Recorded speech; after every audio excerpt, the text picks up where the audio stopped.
What's up, everybody? How's it going? RPG, RPG, RPG. More like playing,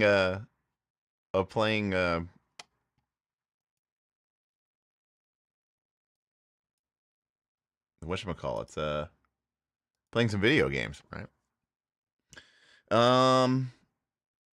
I guess it is still technically an RPG. No, I just, I had fun. I had fun playing yesterday, and I didn't get to play, yes. So okay. So Wes already cut me off, uh, because I had fun playing last night, but I had to go to bed. Right, I had to log off earlier than I would have liked because we crushed the ice cave. We had a great run, and and I was like, oh, but I got to go to bed because I got to wake up in the morning to run the One Ring, and so I did, and I woke up. We had a great time, with Wes and crew, and you can catch that out over on our main channel. And but I was like, oh, this will be good. I'll get it back onto a regular schedule. No, I did not make it. I took a nap, so I'm up. I'm awake.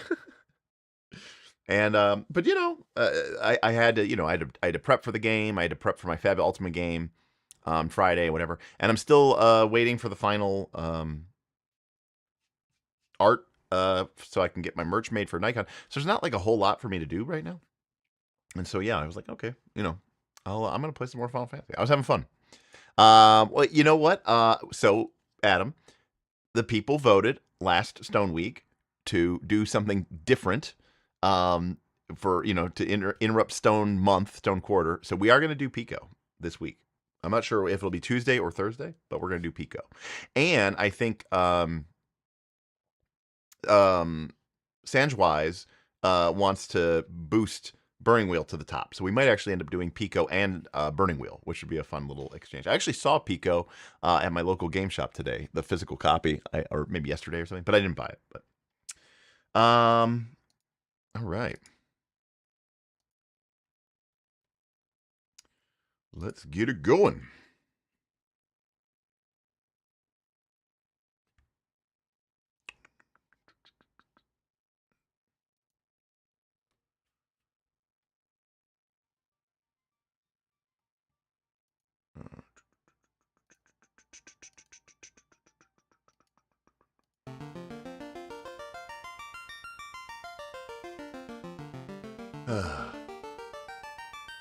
Oh, that's all right. That's you know. Listen, I mean, you know, there's always next year. There's always you know, it'll be fine. There's a lot of games happening at NightCon. I'm not too worried about it.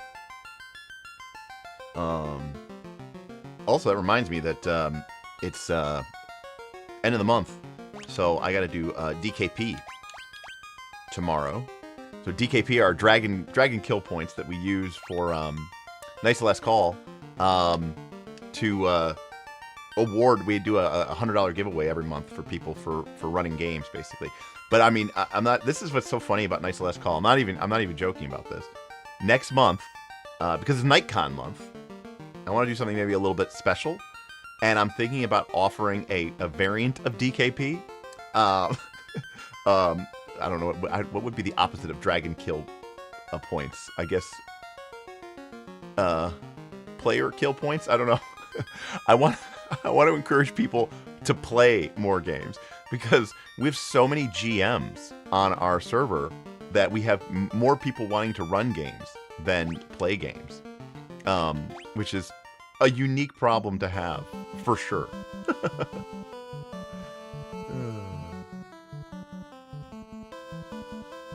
So, the dragon birth points. There we go. I like it. Community restoration points. I love it. What's up, Pumpkin? Good to see you. So, for everybody who may have missed yesterday's, we are back. We're playing, and we got the airship. So, what we did yesterday was we went to the ice cave. Now, normally the correct way to do it, the linear way to do it, is to go to the volcano, and you're supposed to take your little canoe boat and maneuver your way through all these tricky different canals and rivers, and you know, oh no, hopefully you don't get lost or whatever. Oh no, I got lost. Oh no, you know.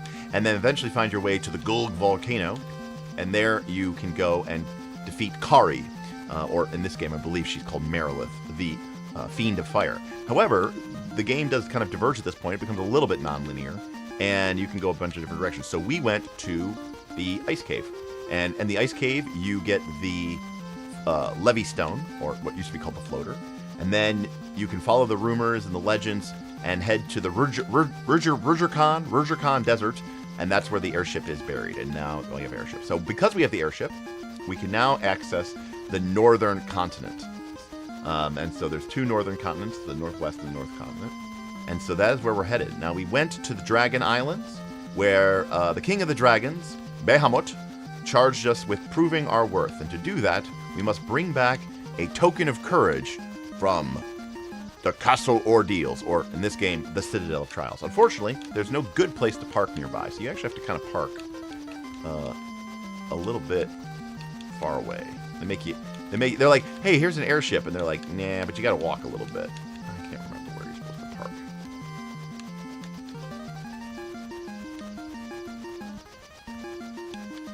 There we go. You gotta park over here. And make you hoof it. But that's okay. Now, this is a new continent. We're on the northern continent. So there you go. A dinosaur. That's our first fight, is a dinosaur. So. Alright, not too bad. Alright, we're doing some good damage. So we are definitely going to see slight increase in the power level of some of the monsters here than we've been traditionally seeing.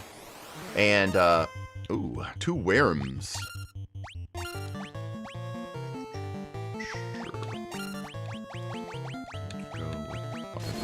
So we're going to definitely use a cabin. Oh, now notice that because of my fire sword, my fighter didn't do that much damage. I think this is actually I think these guys are actually strong against fire. I think I may have used the wrong. I mean, I still punched these. I still did damage. It might have been half damage, but I still did damage. Anyways, we're going to use a cabin after we get there, so we can be a little bit free with our usage of resources. Oh, I went the wrong way. Now that's a fight. We got 3 were-tigers, 2 lesser tigers, and 2 saber-toothed tigers. My god.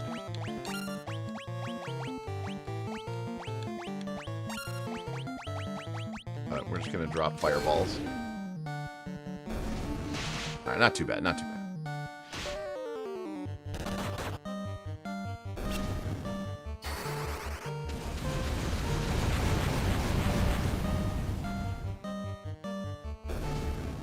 Now, what's interesting about this is that you can, you kind of almost overland fighting or overland traveling is almost kind of easier because you're going to just rest up before you go into the final dungeon, which ironically is a problem. Ooh, basilisk. Which is a problem, I think, in a lot of instances of D&D, because in D&D you have this, hex crawl or whatever to get to the dungeon, and there's kind of this cool tension of you gaining, having these random encounters getting worn down. But then in a lot of versions of D&D, you just every night you go to sleep and you use your, you use your full rest and you get all that back. So there's like no tension that builds up. And of course, original D&D, you healed very little. And of course, there were random encounters, and you healed very little per day. So this wasn't as much of a problem. And as we experienced today in our One Ring game earlier this morning, what's really cool about the One Ring is when you sleep, you get all your stamina back. However, acquiring fatigue, which is what happens in the One Ring game, that doesn't go away while you're out in the wilderness. It really doesn't go back until you basically go back to an inn. In Final Fantasy terms, it doesn't go away until you go back to an inn. Okay, so here we are at the Citadel of Trials. Now, this is a weird, complex dungeon. There's some good treasure here that we definitely want to pick up. One of the most important items that we can pick up from this dungeon, I can't remember is if it's like, it's either Thor's hammer or the black shirt or the white shirt. There's one of those ones that we need from this part. We probably don't fully need it because of the nature of the game, but we do need to bust this out. But it is a teleporter dungeon. You come bearing the crown, I see. Your fortitude cannot be questioned. Indeed not. Very well, I shall grant you the right to undergo the trials. Go now, sit upon the throne. Your courage will be put to the test. If true courage dwells within you, you will find proof of it here.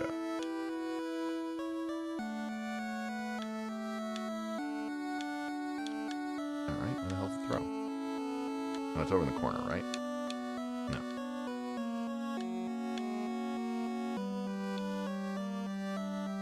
Oh, there it is. I knew it was in one of the corners. Alright. And this will teleport us. So this is a teleporting dungeon. I don't completely remember the sequence. So.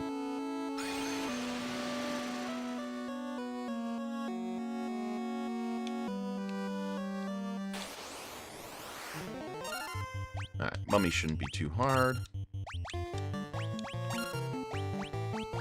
So, what was I saying? So one of the things that's really important, it's not like super important, but it's reasonably important, is there are some items that you get in this stage of the game that are basically spammable, recastable spells that you can just use over and over and over again. And they basically allow you to, okay, now we gotta start remembering. Okay, so we're gonna go down.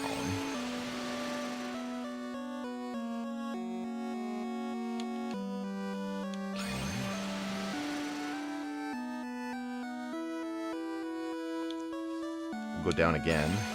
We went down. We just got to remember the pattern in case we end up somewhere where we don't want to be. Horned devils? Shit.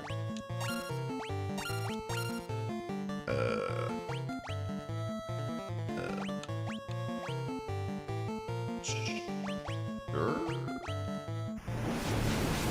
Oh, shit. Let's cast fire on us. Makes sense.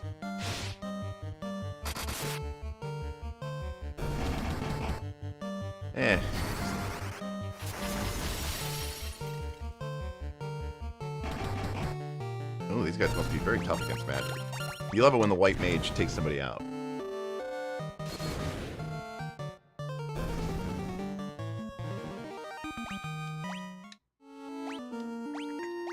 So, anyways, as I was saying, these items that you can find will allow us to basically spam spells while we're in combat, and they don't use up any of our slots. Jesus. So Down, down, left.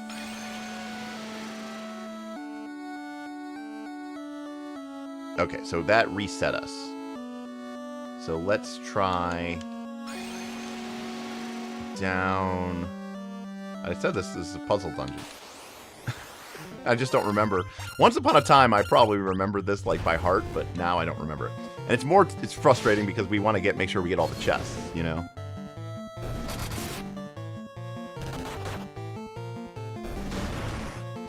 So let's see what we got here. We got 7 viewers on YouTube. Not bad for a Sunday night. Not bad for a Sunday night. Hope so everybody's doing well. Alia, nice to see you again. Indeed, it is Ascendancy time. 2 streams, 1 cup. That's right. Jackal, another player in this morning's session. Ooh, look at that level for Smith. Looking real nice.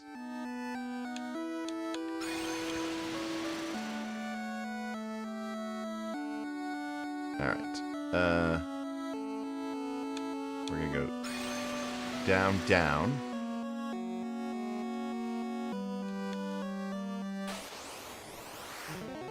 Ooh, a Minotaur zombie.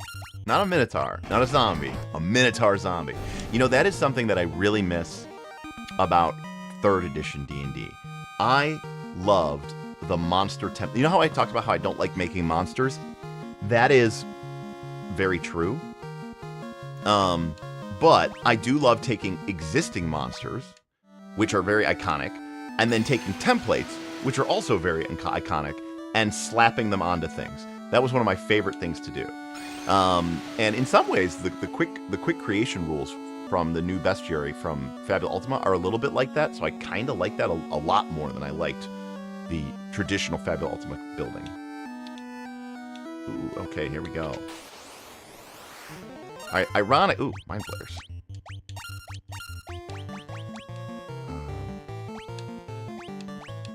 I forgot we got that spell.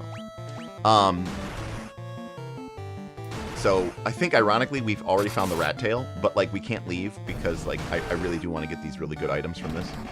I mean, we could go and class change and then come back and keep leveling up as our classes, which could actually be pretty effective. Ooh, Bob's doing onboarding tomorrow for players or for GMs? I thought he was already doing GMs.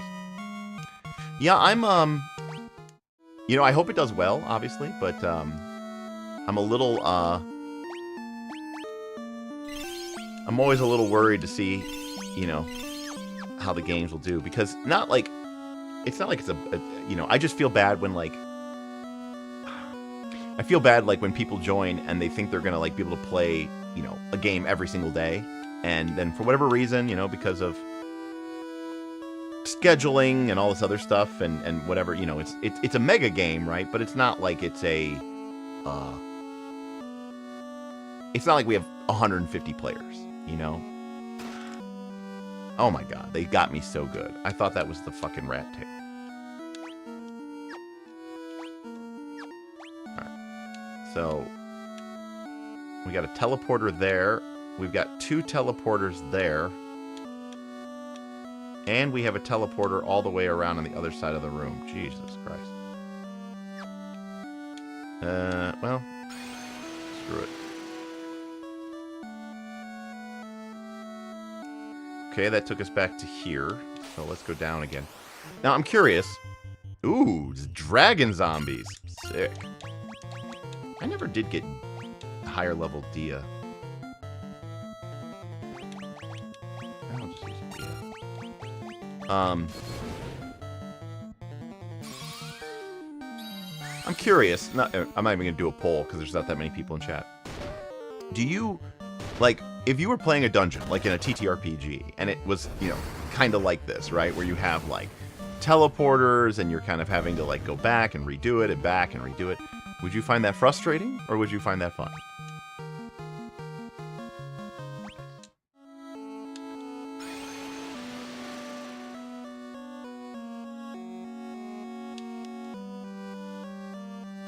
Forgot how much of a pain in the ass this dungeon is. Did I already forget which way we went? You know what? Let's try this. Let's go this way. Ooh, preemptive strike.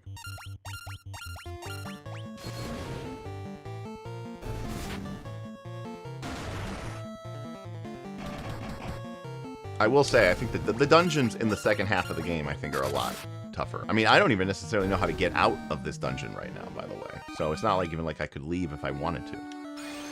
Let's take the right and see where that takes us. Maybe it takes us somewhere new.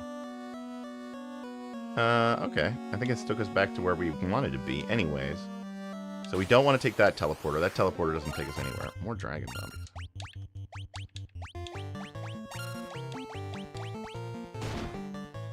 Oop.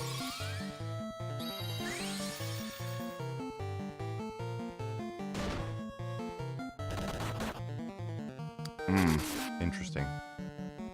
Now, do you mean, okay, so you mean, like, stuff that, like, challenges you as a player? Like, it's very interesting. It's one of the reasons why I, go that way. It's one of the reasons why I liked when I would do, you know, my mega dungeons. That doesn't seem to, that didn't help us. I always liked to put, like, a puzzle, like a real puzzle, not like a PC puzzle, but like a player puzzle, on every level. But again, it was always optional, right? Because it's a mega dungeon. So if nobody wants to, you know, if nobody wants to deal with it, just ignore it, you know? Like, it's totally an opt-in. And the other thing that was cool about it was, you know, usually you might have one, maybe two PC, or players, I should say, players, who were actually legitimately interested in the puzzle. And then you could just let them keep working on the puzzle, even though the rest of the, you know, the party moves on. But, like, you know, sometimes I would actually literally have a physical puzzle that I could just give to people. And I would be fine with them continuing to work on it, you know, while the session is continuing. Man, I'm going to get in trouble here. So, that was always kind of a nice in between, you know.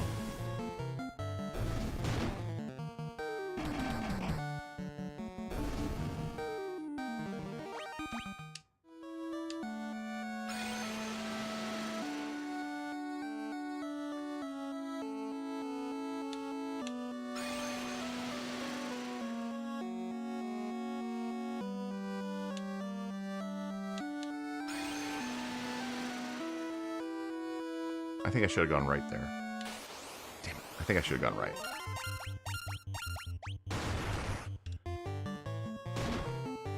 Oof, 81.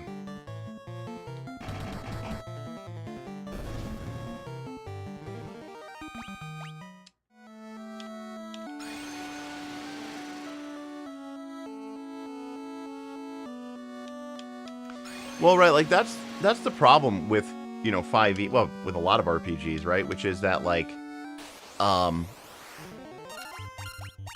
there's no, like, yeah, there's random encounters here, right? But look how fast they are, you know? Like, I'm not trying to say that, like, we could ever do D&D fights this fast, but, like, imagine if you could have, like, a D&D combat in, like, 5 minutes, you know, or 10 minutes or something, right? Like, that would be, I think,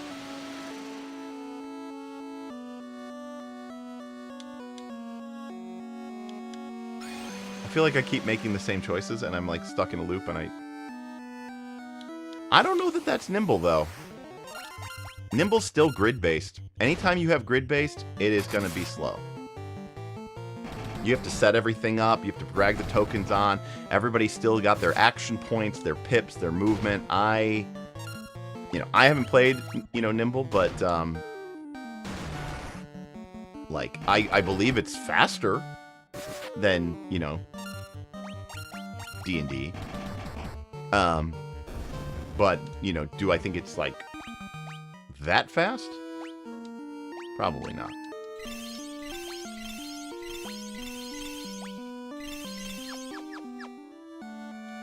Alright, chat, help me out. I'm barely paying attention because I'm reading chat, and I keep making, like, the same just mistakes.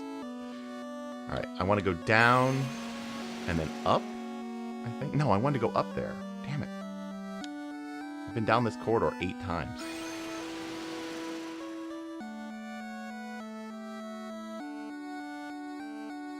Left.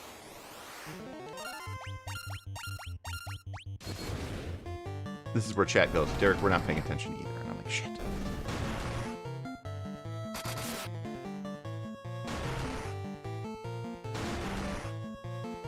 Damn it, Bob. By the way, Bob just got instant killed by the Mind Flayer, by the way.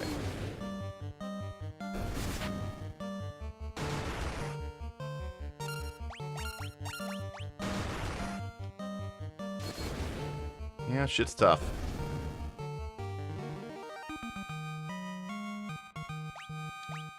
Now again, luckily we have a white mage.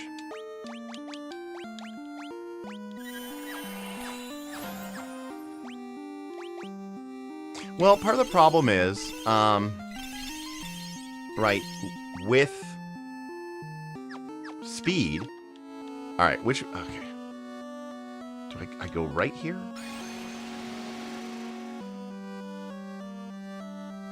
Yes, okay.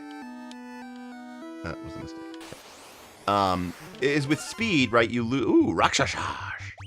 You lose complexity, right? Like, so, I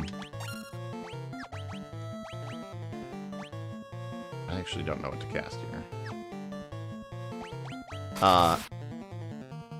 Like, you lose complexity, and so because you lose complexity with the game, Jesus Christ. Okay, they both woke up. I was like, did both of my fighters just get taken a sleep slap? That's...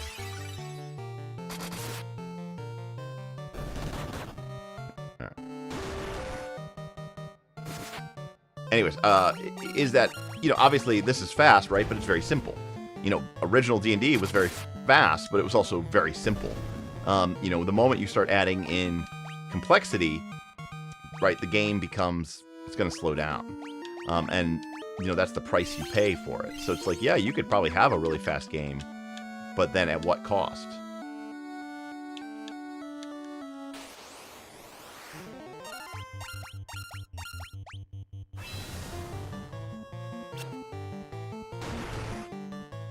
Oh, we just got mind blasted. Now, so that's, by the way, very lucky there. Oh, shit. All right, well, both of our fighters are now paralyzed from the mind blast. So now I'm going to have to pull out a big gun because I cannot afford to be destroyed here. Ah! All right, Smith just got instant killed. Fucking mind flayers. Oh, man, these mind flayers are starting to fuck me up. Good level for Hoyrit. I feel like we're about to, by the way, do this, and then it's just going to end in me wiping because I can't remember where the hell we're going. All right.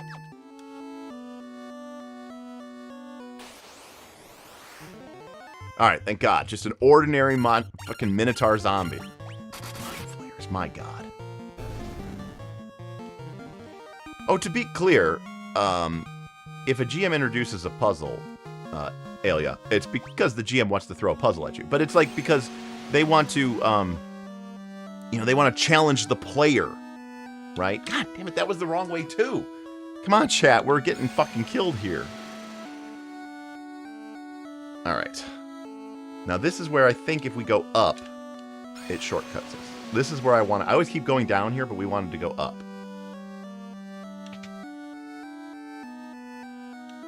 Nope, this is literally the start of the goddamn dungeon.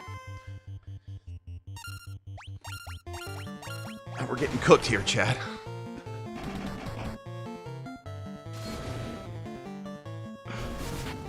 Ugh.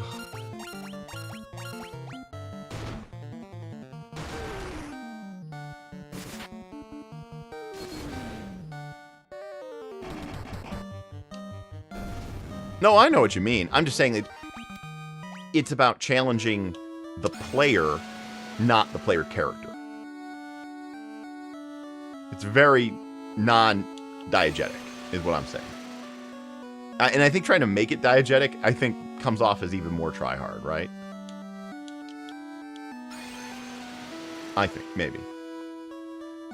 Okay. Oh, no, I did. I literally just did. I'm not good at this. Help me. Help me, chat. You know, old Derek, younger Derek, smarter Derek, wiser Derek, who would be taking notes. But lazy Derek is not. So I might have to start taking some notes like it's fucking 1989 or something like that.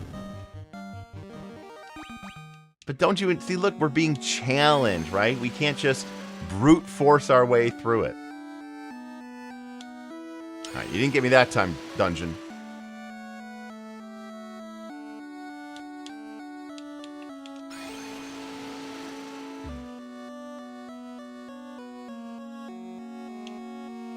This is the one where we want to go up. Because this will take us into the sideways corridor. Nope, I was wrong.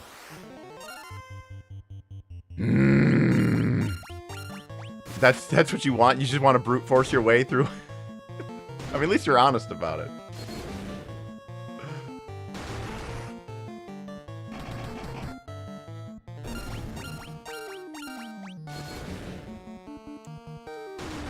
I made a bunch of pizza dough earlier in the week and froze some of it, and then thawed it tonight and made us pizzas at home, and we made it in the cast iron pan, and it was very good tonight. Maybe I was just like in the mood. I just really wanted pizza.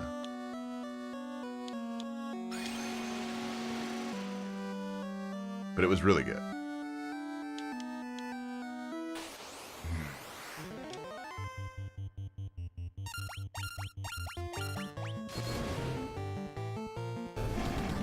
Well, so that's interesting, right? So, like,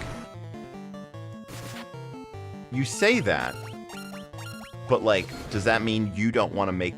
Do you not want to make interesting decisions? Like, you know, you say that you want to brute force your way through it. You built your character to brute force your way through it. So does that mean that you don't want to actually make decisions? Like, even in combat, do you just want to just, like... I just want to keep attacking and attacking and attacking until everything is dead? I mean, I'm not, like, criticizing. I'm just legitimately asking.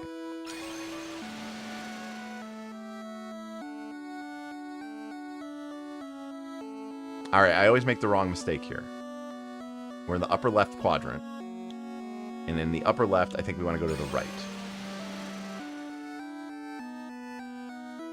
Yes, okay. Now, we've been through...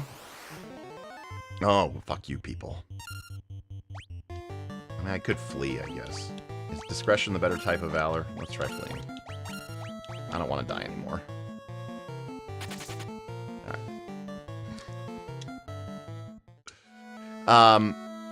Okay, so we've been through that teleporter there on the right. That is no good. We've been through the teleporter that's the end, so it's one of these two teleporters. I don't think we've been through either one of these, question mark.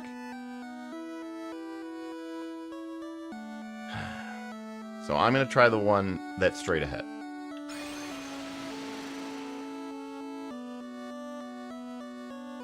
Hey! Okay. Somewhere new. Welcome to the 3rd floor. Okay. A lot of devils.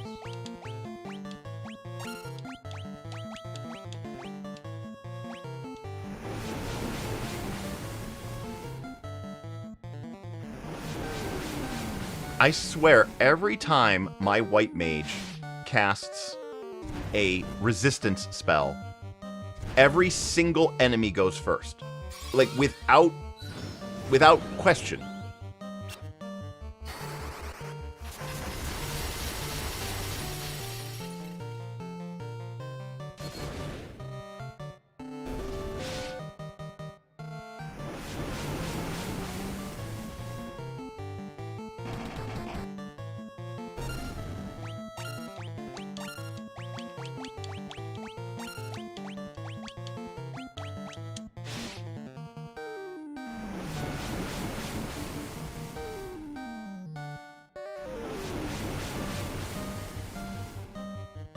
expensive fight.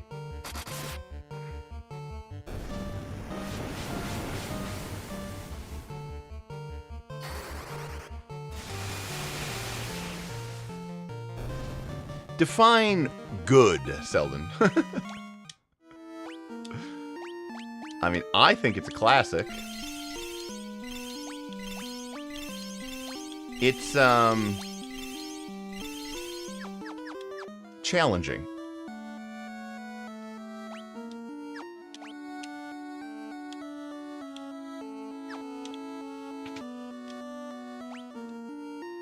Alright, I don't know what this thing is, but here we go.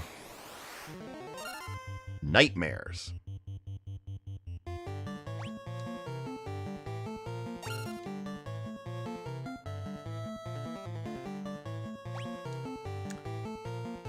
I guess I'll just attack one for each. I don't know. Ooh.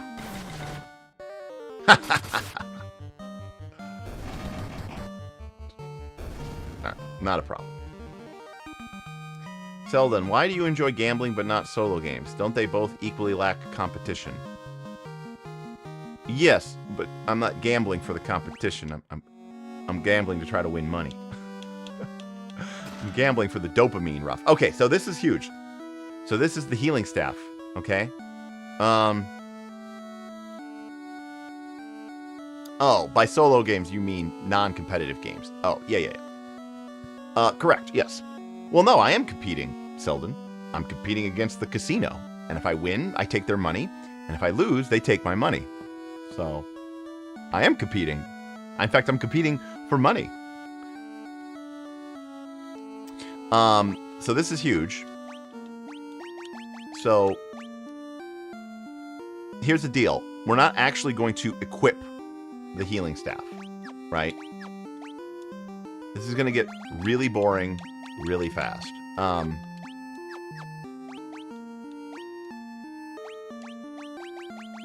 So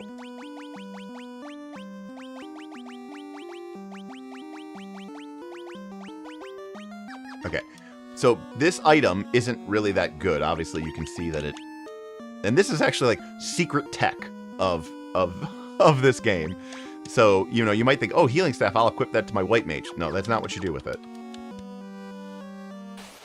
Now, of course, this is also where video games, right? Video games get a huge pass, right? Video games get a massive pass. Because what my white mage can do now in combat is they can choose item and then the healing staff. And what that will do is cast the heal spell for free. And the heal spell is a minor HP recovery. So it'll heal everybody in the party for, you know, 20 to 30 or something like that. But it doesn't take a spell slot. Okay, oh, there you go, 30 to 40. So the thing is, you can't use it when you're not in combat. So you can only use it when you're in combat. And so obviously in like a D&D game, like a realistic game where immersion is king, you know, someone's gonna be like, what? That's bullshit. What do you mean you can only use it in combat? Blah, blah, blah, blah, right? Super gamist, that's so lame. And they're not wrong, by the way. But the problem is, if you do anything else, it becomes really, really broken, obviously. And it's basically a Cure Light Wounds wand from 3rd edition D&D. Now, of course, the other problem is, much like a Pathfinder 2 cleric, my white mage will now just be casting basically heal until the end of time. Ooh, we got the Ice Sword! The Ice Brand. Now, this is going to be very cool for us when we go to the dragon, or the fire volcano place next. Steel gloves. That can't possibly be good, is it? No. Shit. Right, something like the monk. Yeah. Or if you're playing D&D, you'd be like, okay, guys, I'm giving you this heal staff. It can heal you for a minor amount of damage, but you can use it infinite times per day. But guys, you can only use it during combat, okay? You know, or a scene of intense conflict. And then they're like, cool, there's one last orc. Cool, I grapple him and I pin him. Okay, what do you guys, you coup de grace? Nope, we're just going to grapple him. Use the heal staff.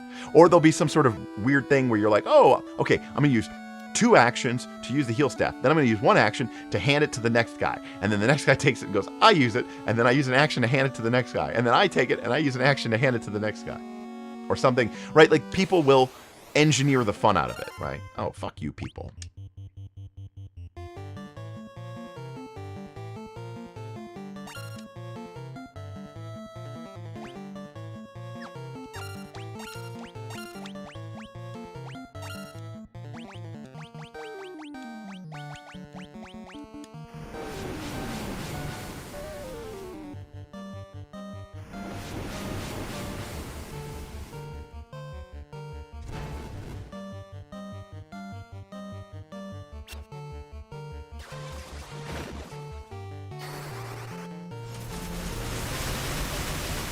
I hope this wipes them all out.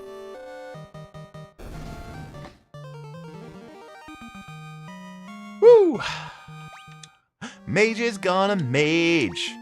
Mage is gonna mage.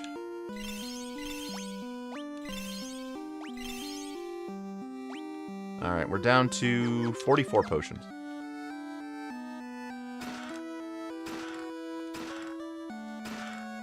Monsters! Ooh. I don't remember these guys. I think these guys are tough. I think they can just hit really hard. They also might be able to instantly kill you. I honestly don't remember. You know what? I'm not fucking around with this. Let's just... No. Okay, they're not too... Oh, they haste themselves. I was like, I knew they could cast something.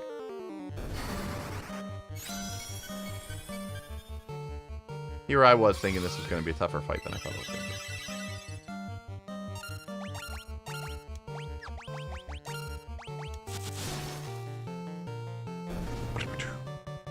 By the way, that right there is the most powerful... That's the most offensive Black Mage spell in the game. It's not Nuke. It's not Fire 3 or Fire Aga. It is hasting on the warrior. And... Okay, so we just picked up another really important... I knew there were 2 items in this thing. Okay, so we just picked up something called the Gauntlets. Okay, I don't even think we can... Where the hell are they? They do nothing.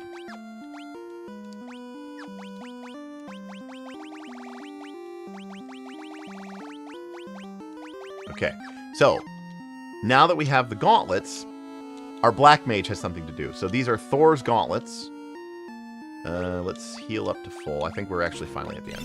We made it.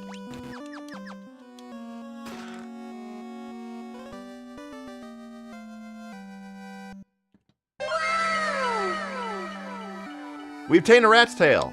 And now we gotta fight. I think this is were-tigers or rakshasas. I think there's 4 of them. Nope, nope, dragon zombies. We've been fighting these the whole thing. We got lucky. So, so now the Black Mage can use the gauntlets. Now, in the original game, these were called Thor's gauntlets, which made a lot more sense, but they cast Thundara for free. So basically, our Black Mage now has an AoE.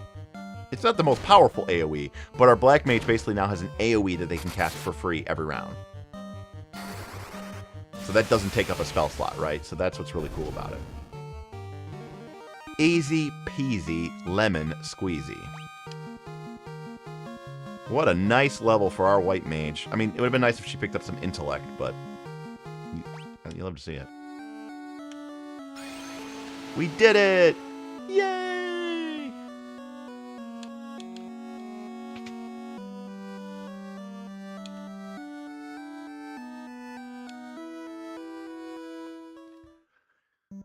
All right.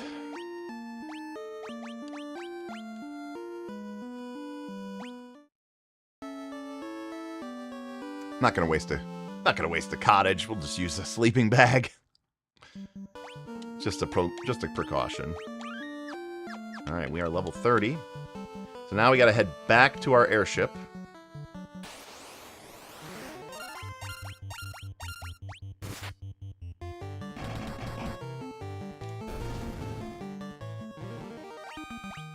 Yes, it can't be.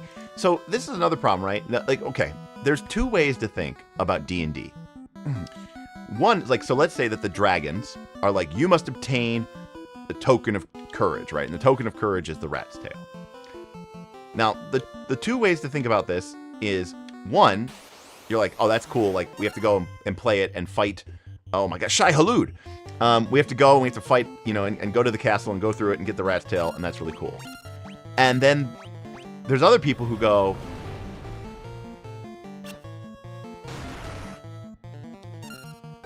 "Ooh, it's a good thing we saved."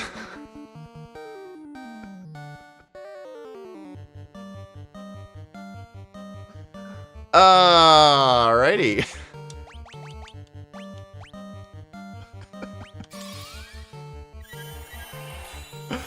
Oh, that just happened.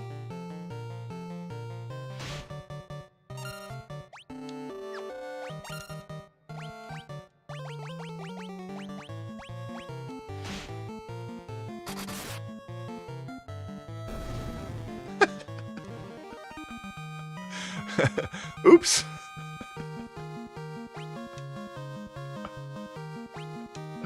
Yeah, well, you know, sometimes the earthquake AoE death gets you. I don't even remember what we were saying. Do we have enough magic left? Yes, we do have just enough magic left.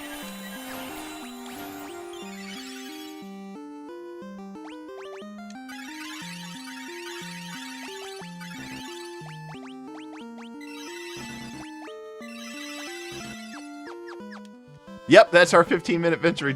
Now, granted, our white mage is basically completely out of spell. Actually, it's kind of funny. Our white mage is down to just a handful of spell slots. Now, you might say, oh, but she's got a bunch of high-level spell slots. Yeah, but I don't have spells in those spell slots. All right. Oh, anyways, I was saying, you know, you go and you fight, you get the rat's tail, and then you complete the quest. And then the other people are like, oh, how do we scam this? You know, can we polymorph a creature into a rat and kill it and then take its tail? Or, you know, can we just con them into getting a rat and not actually have to do any of the thing? You know, like sometimes I feel like adventuring parties will work harder to not do the thing that they're supposed to do, you know? But like for some people that's fun. That's what we call, right, like the shenanigans part. Like you kind of get off on not doing what you're supposed to do, right? That's what makes it fun for you, is doing something that is not what you're supposed to do.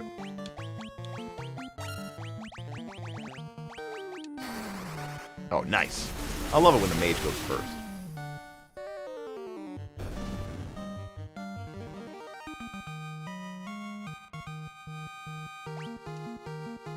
All right, level 31 for Bob. Picked up another whopping 7 hit points. Come on, Bob. Oh, absolutely, Wes. Just spend more time doing the work to not do the work is crazy. Right, yeah, give the dragon deity a fake quest item. Right, but they'll think they're so clever, and like there's like a part of people who, when you tell them what they're supposed to do, now that's the one thing, right, that they do not want to do. Long has it been since men of courage stood before me. Your bravery seems worthy of consideration.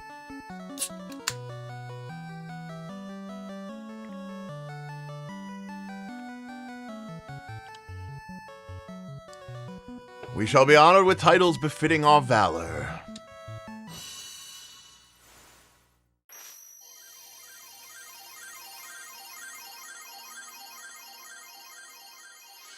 It still makes me happy to this day.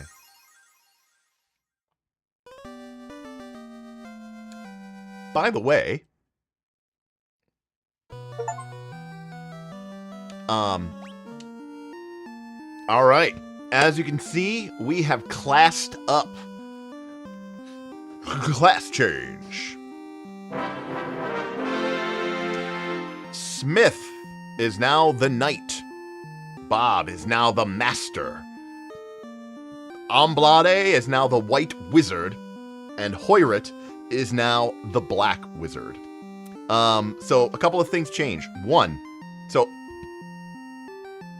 let me break down a couple of things that is, again, might not be apparent or obvious, but are in fact true, which is, number one, what we just did, you don't have to do to beat the game. Everything we just did was completely optional. I could have taken the airship, gone and beat Kari, gone and beat Kraken, gone and beat Tiamat, go and bought Chaos. Like, you do not have to do what we just did. It is optional. There's no requirement for it. Number 2,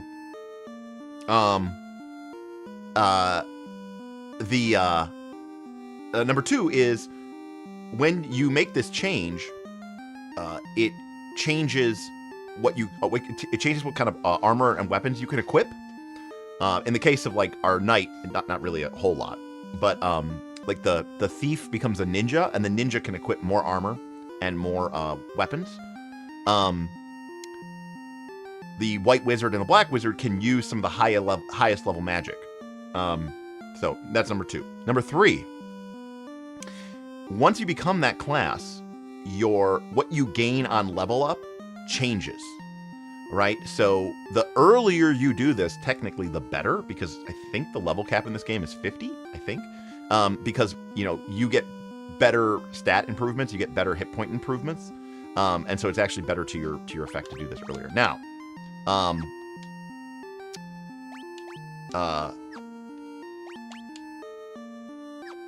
so anyways, yeah, cool stuff. And then we can see their different arts. So you don't have to do this. Does the game auto scale like Pathfinder 2nd Edition? Nope, it does not.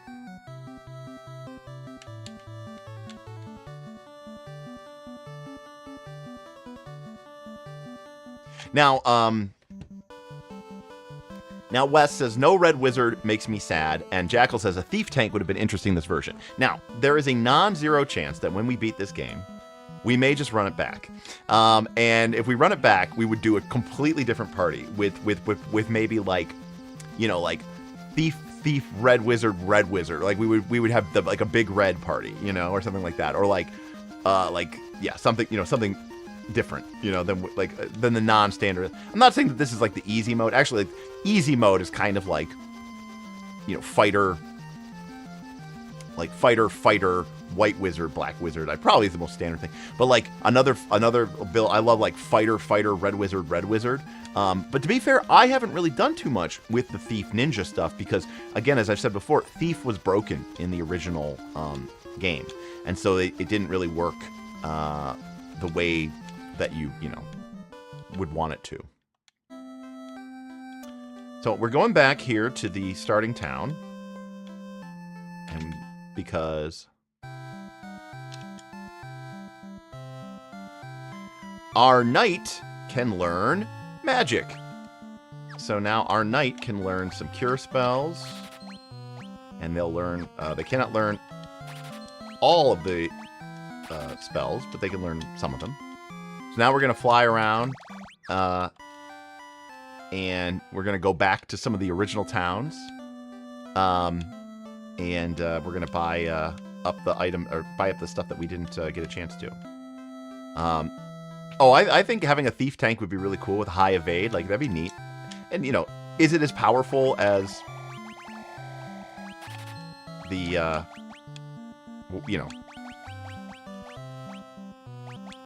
the fighter? No, probably not. But, it's still cool. Yeah, I mean, fighter, red is pretty powerful. I mean, the thing about the red wizard, or the red mage, is it only really starts to fall off at the end of the game, right? Like, at the end of the game, it does fall off a little bit, but before that, I think it's more than fine. And it's so good in the early part of the game where you're mostly just attacking anyways. So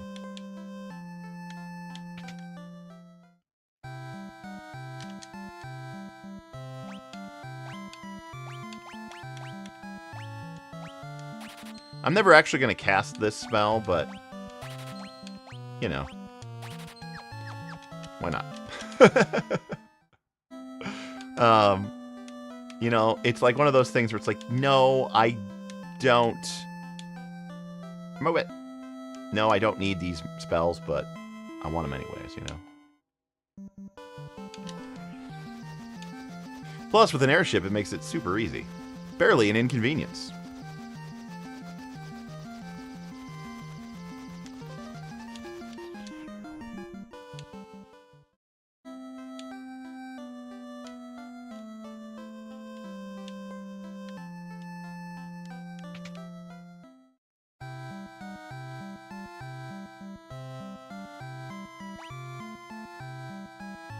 kind of want to give her...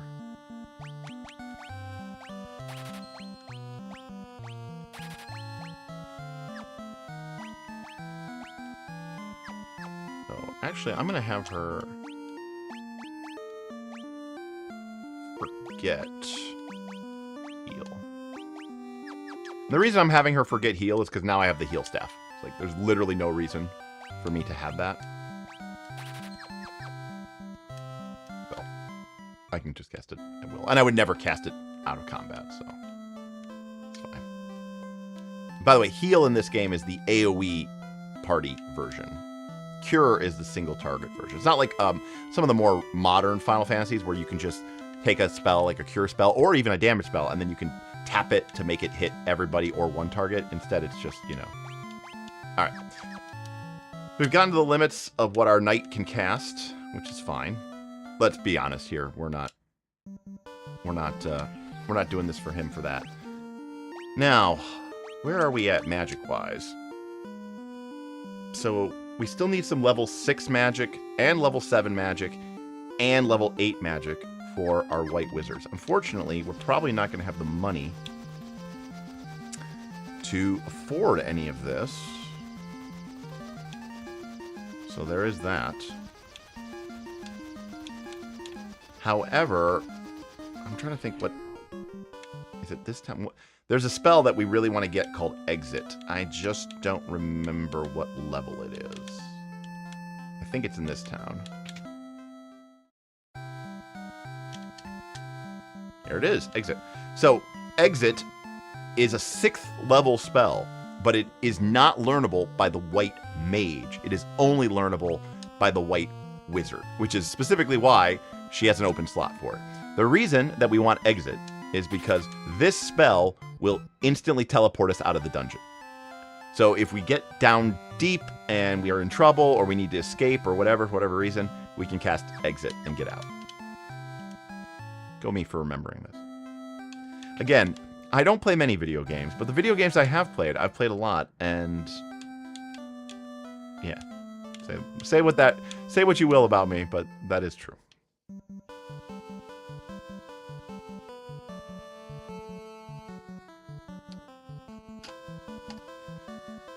All right, well, what do we want to do? Oh, we forgot to go sleep.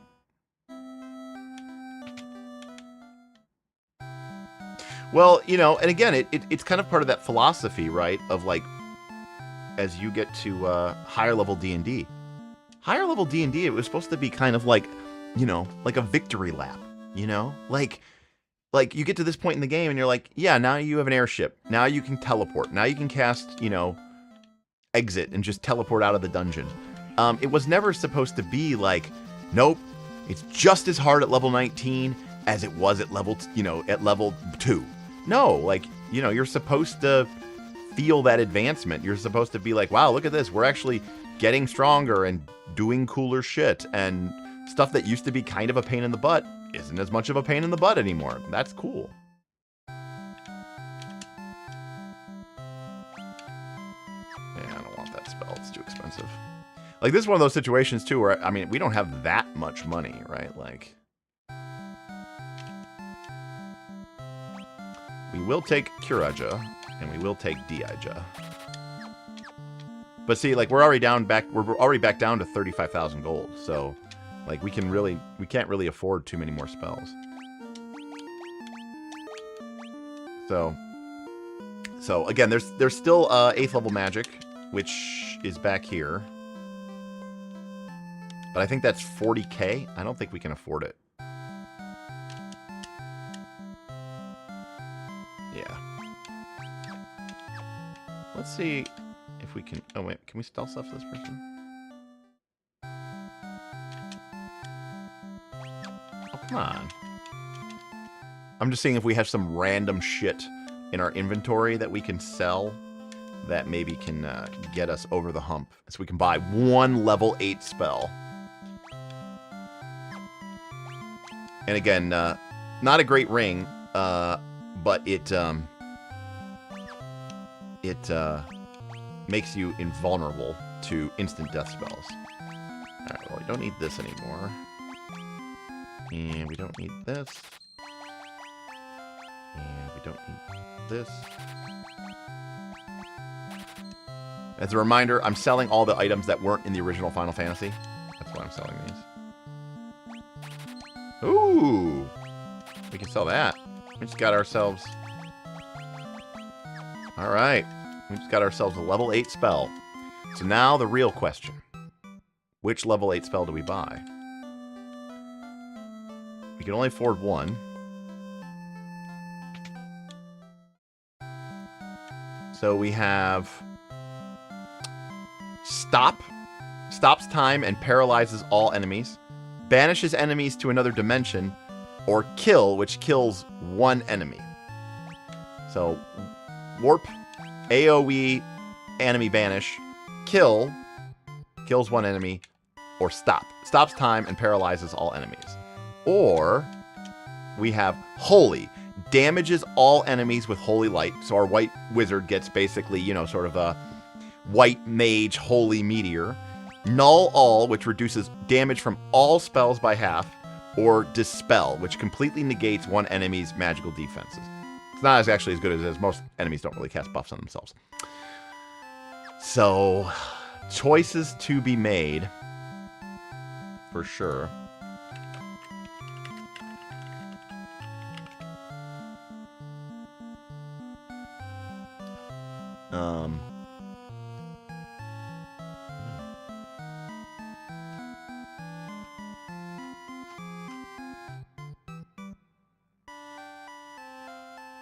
So, go outside and walk in a circle so you can buy them all. So this is the West school of thought. Just grind until you can buy them all. So basically, Kill, by the way, is power word kill. So power word kill will, if the enemy has 300, I think 400, 300, they instantly die or less. 300 or less hit points, they're dead. If they have more than that, it does nothing. Now, Warp attempts to kill all the enemies. So, you know. You know what? I'm gonna leave it. You know what? We'll do it. We'll do it the Knights of Last Call way. We'll do a poll. There's like 8 people watching. Oh, we got 9 people watching. There might be some people on Twitch. What's up, Twitch? I think we're on Twitch.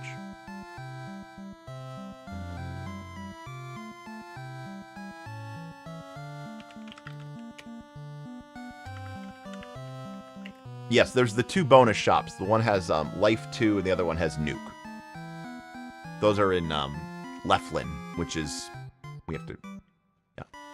We can't even shop there yet because we have to learn their language. We have to translate their language. And to translate their language, we need to get the stone slab from the water temple and then take it to Dr. Uni back in Melmond.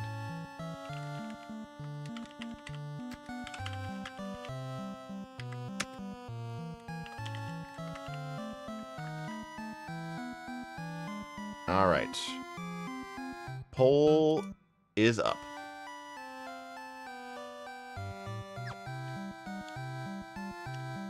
And again, I'm not even considering Dispel. It's just, literally doesn't do enough.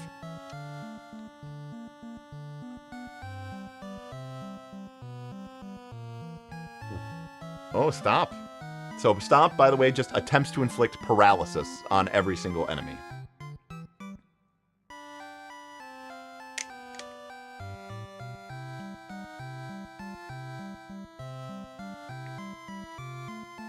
This makes me want to have a thing on my soundboard where it's Obi-Wan going, "Hello there."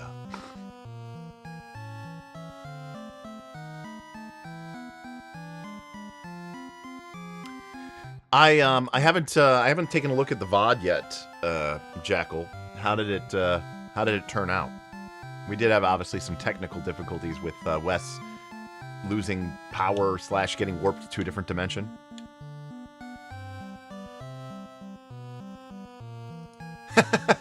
Well, it's just the way you spelled it, you know? That's...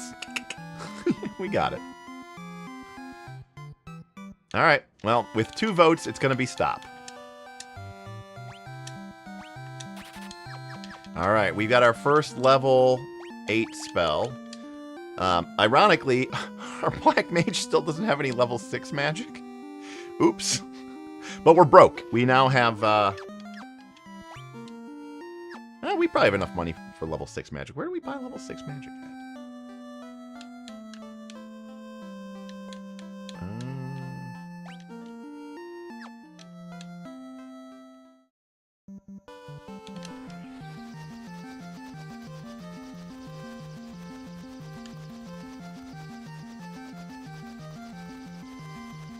I think it might be Crescent Lake.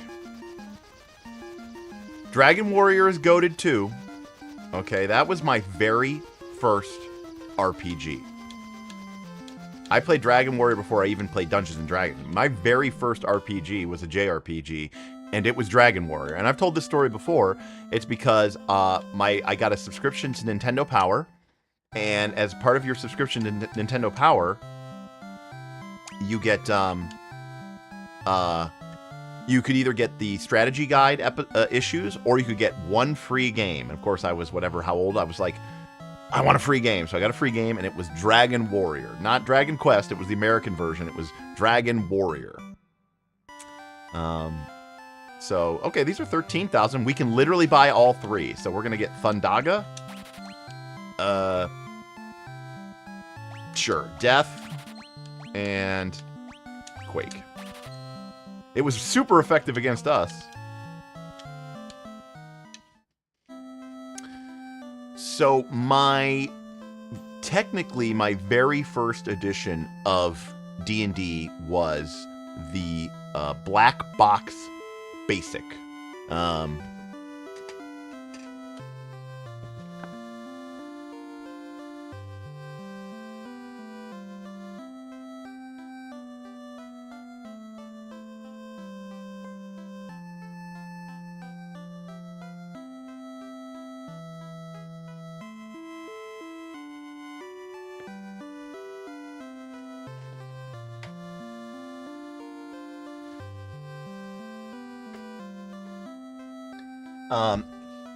Sorry about that. My very first edition of D&D was the Black Box Basic set.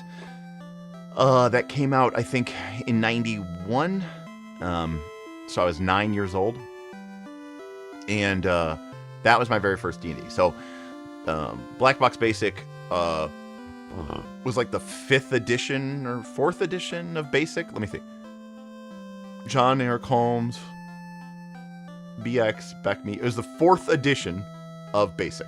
So technically, I started with 4th edition Basic. So I started with 4th edition Basic. Then I very quickly got into kind of AD&D 2nd edition and AD&D 1st edition at the same time.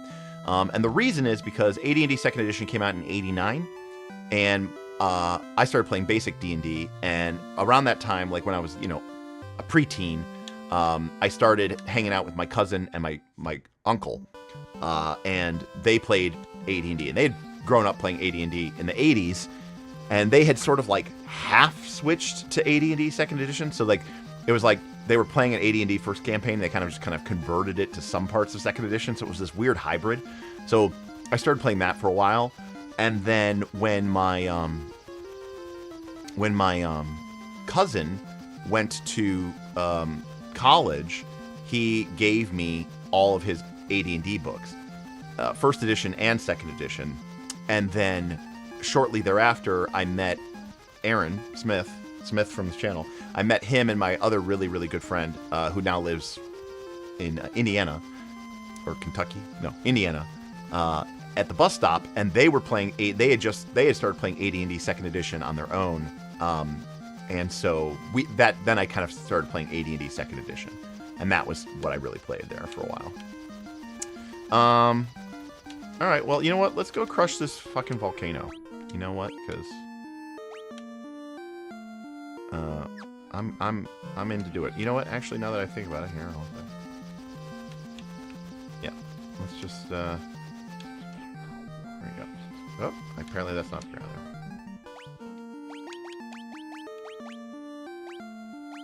Alright, goodbye, little ones! Now we are the ultimate characters.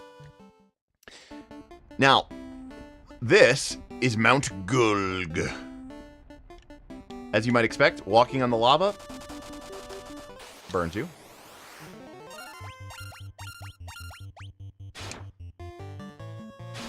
Now, we are gonna really raffle stomp all this stuff because we are kind of power leveled ahead, so we're just gonna roll on these people.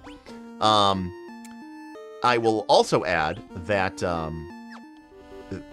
this next level has, now we're not gonna probably do it, or maybe it's too low, or somewhere in here there's like a giant slaying sword. Oop, I missed that.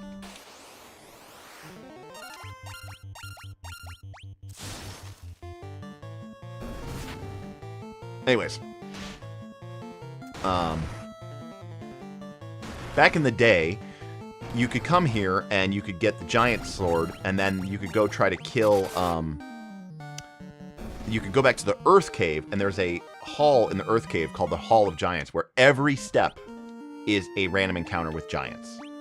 Not some steps, every step is a random encounter with giants. And, you could, that was like an early way that you could kind of grind for gold and treasure.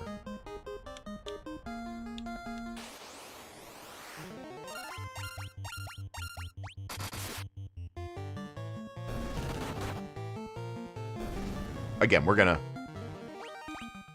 destroy almost everything in here.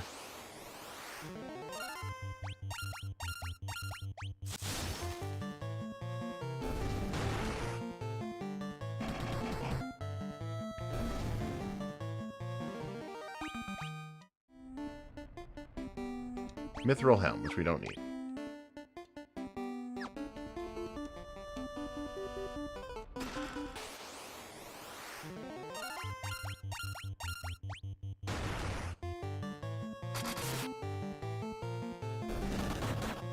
Correct. Well, actually, it was more than useless because none of the Bane swords did anything in the NES. They were hacked. They were bugged, I should say. The Coral sword wasn't actually stronger against water creatures. The Fire sword didn't do more damage against ice creatures. None of them worked in the original NES. So the only thing that you would do in the NES was take the sword that had the highest attack power. Unfortunately. A bit tarnished on the legacy. All right, you know what? We're here for a good time, not a long time. What do you got for me, Black Mage? Let's cast Earthquake on him.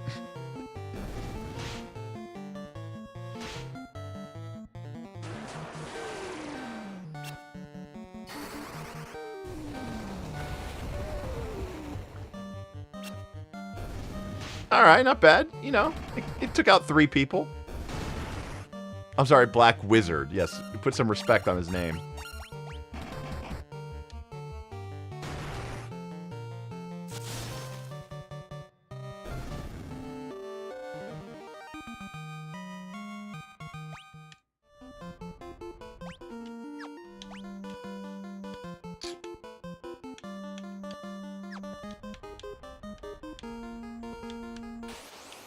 Black magic user. I like that even better.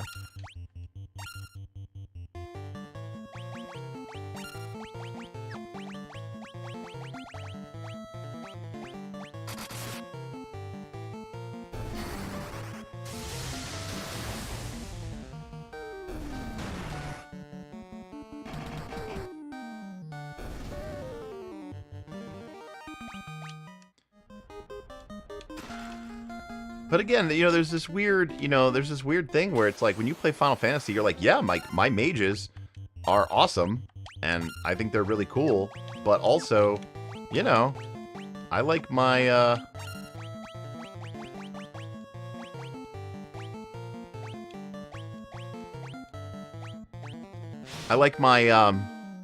my fighters just as much, if not more, you know? So, like, it does this great job of making your martial characters. Now, granted,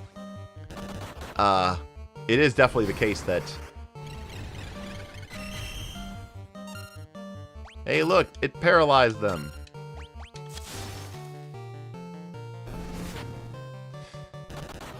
Get fucked. What was I saying? Oh, right. It does this great job of balancing it. Now, the problem, of course, is that, you know, the white mage mostly just sits there and heals most of the game. So it is kind of boring in that respect, I guess.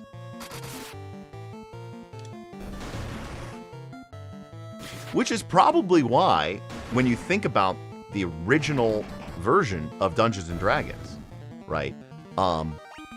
The cleric. Oh, hey, there it is. So this is the great sword. This is the giant. This is the giant slaying sword that does bonus damage against giants. Now it was nerfed. You know, it didn't work. It was bugged. I shouldn't even say it was nerfed. It just literally didn't work in the original game. But normally in the original NES game, the idea was that you could get that and then go farm giants.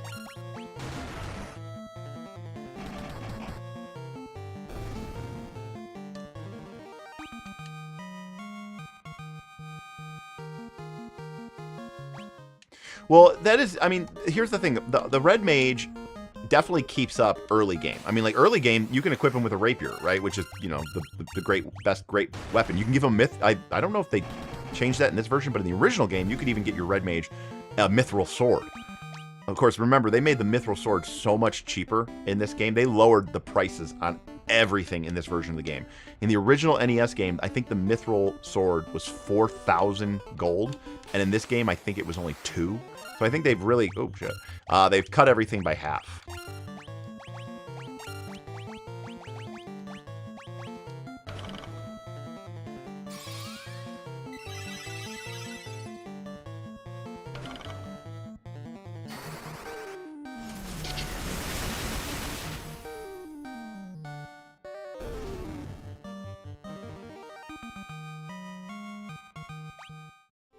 So satisfying.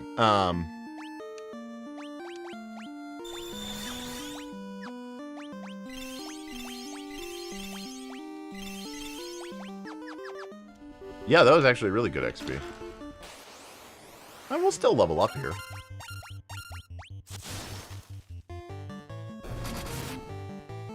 Look at that! Look at our black wizard critting. You go.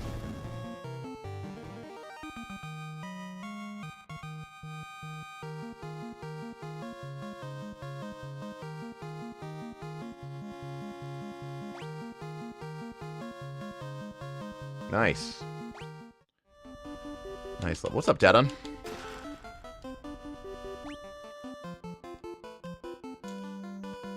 Oh, man, look at that. Chest City.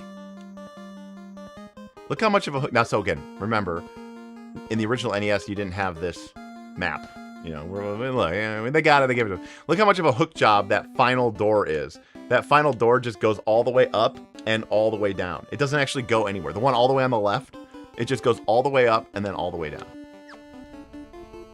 Now, when you asked that question, Dadon, you said favorite JRPG that isn't Final Fantasy. Do you mean that isn't Final Fantasy 1? Or do you mean that isn't a Final Fantasy?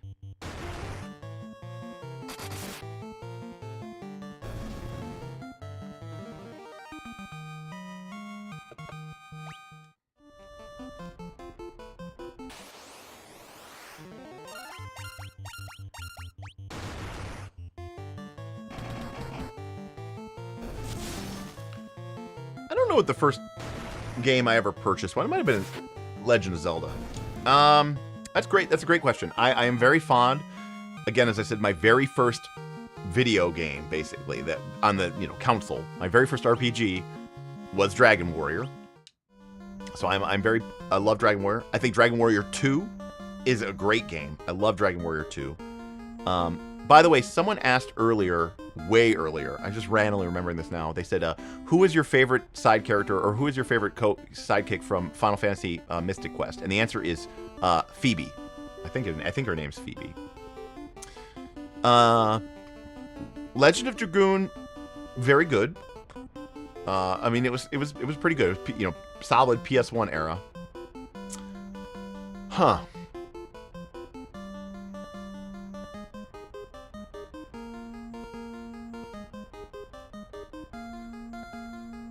It's tough not to say Chrono Trigger, because Chrono Trigger is obviously such an incredible game. But I really love Secret of Mana.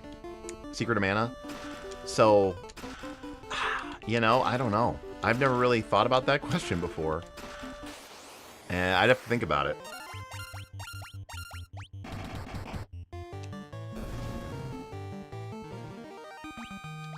I liked Xenogears a lot. I didn't like Xenosaga as much.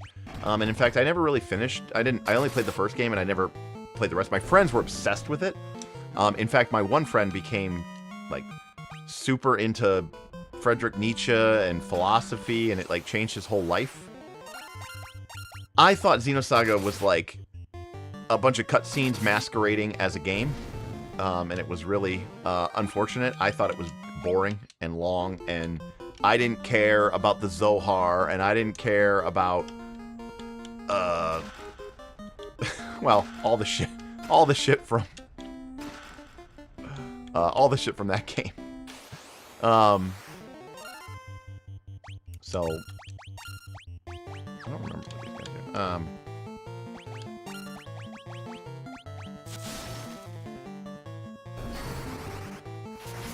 Did I ever play Beyond the Beyond? No, I don't know. I don't know that one.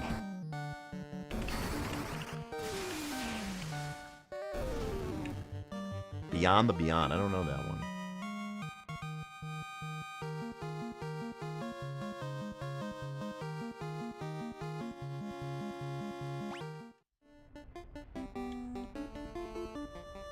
Oh, you know what's a game that no one remembers, but I loved and I actually have to think about this really hard because I never remember the name of the game. It was a JRPG. It was for Super Nintendo. Let me see if I can find it. Okay. I can never remember the name of it. It's called like Tarot or something? No. Arcana.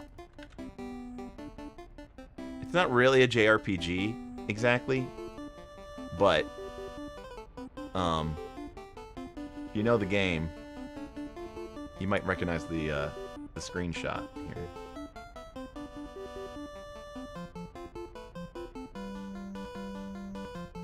So it was like you collected cards and you battled like these different. No, the name of the game was called Arcana.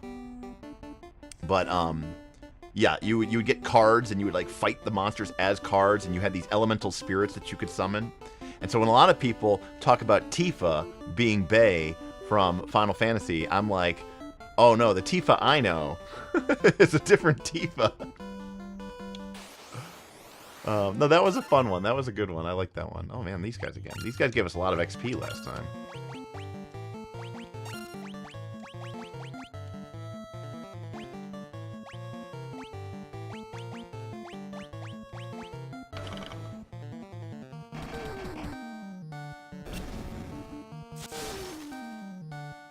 You know, I just realized something I've never thought about before. You know, when I talk about TTRPGs a lot, I talk about how important the tactile element is to the game.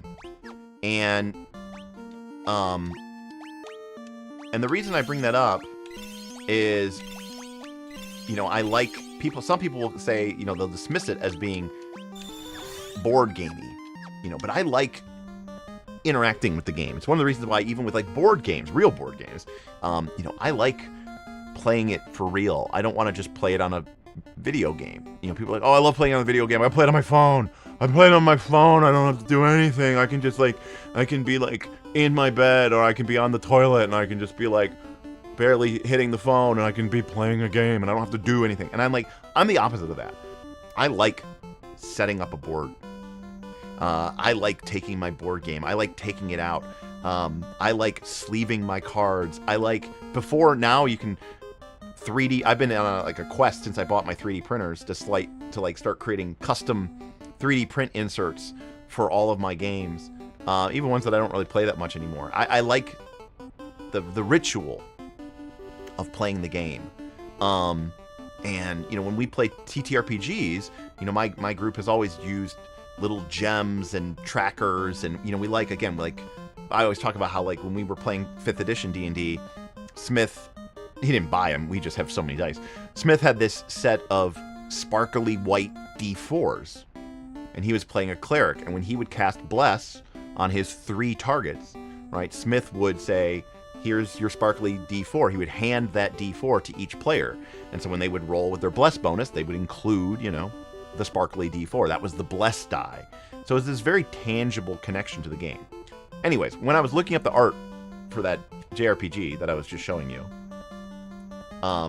it also had pictures of the, you know, the SNES box and the cartridge that it came in. And I think one of the reasons I don't think I'm as connected to video games anymore is because there is no more physical stuff. I think a Steam library is like the most soulless thing that I can imagine. Like, whereas I love being able to hold that cartridge in your hand and that little plastic protector over the bottom of the SNES cartridge and the feel of the plastic, the grooves and the ridges, right, in the cartridge.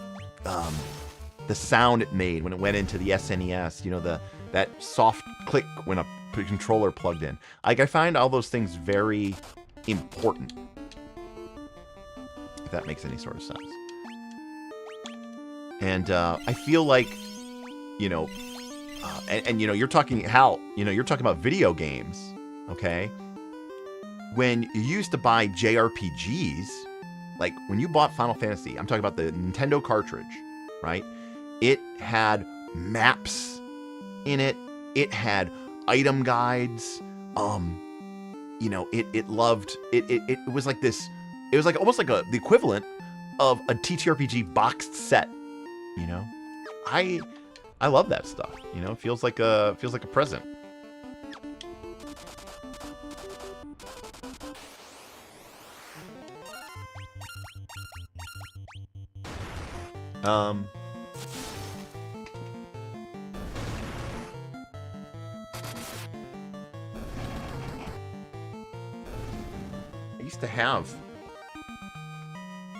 I used to have the Final Fantasy map somewhere around over there, but I don't know where it is now. But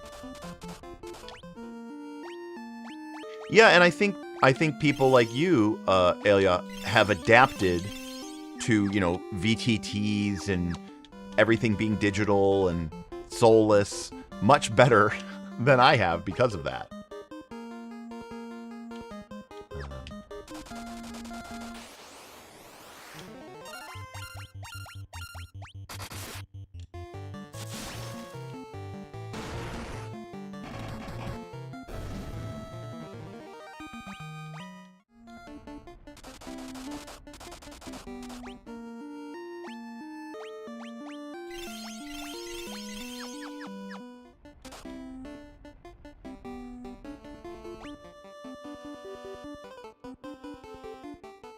So you can see, again, we're cheating here. I mean, the game is giving us the map, we're cheating. But, like, you know, if you didn't have this map, you'd have to figure this shit out yourself, you know? It's tough.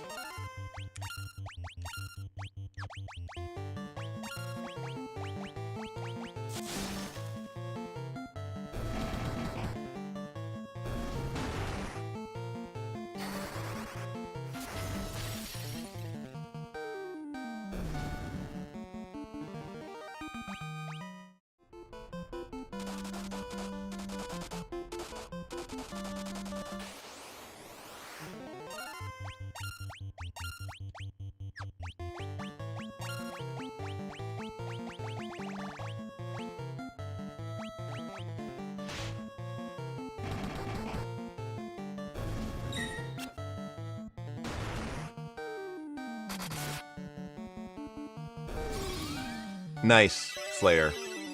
Good place for them.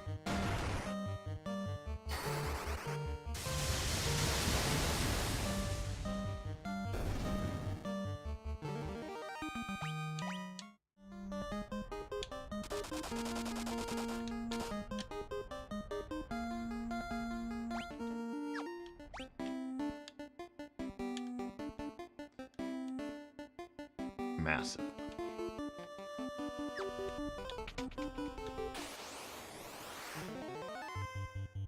So as I said earlier, you know, the dungeons definitely get bigger, deeper, more complex, you know.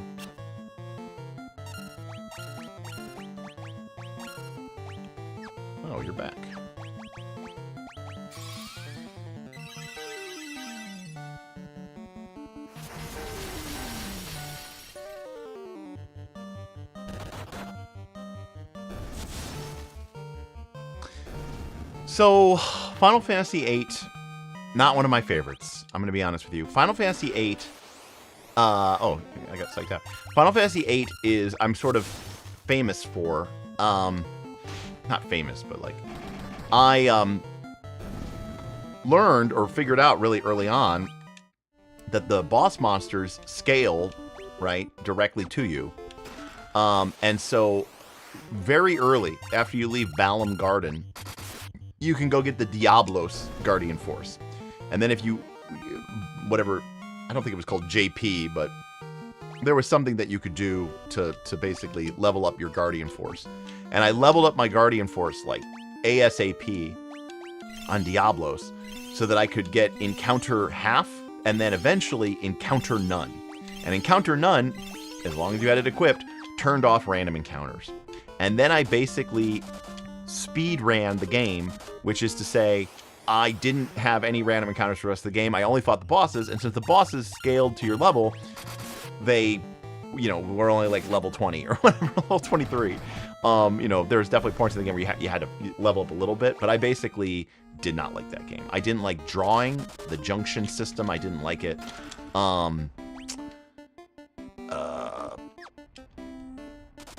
Man, what else?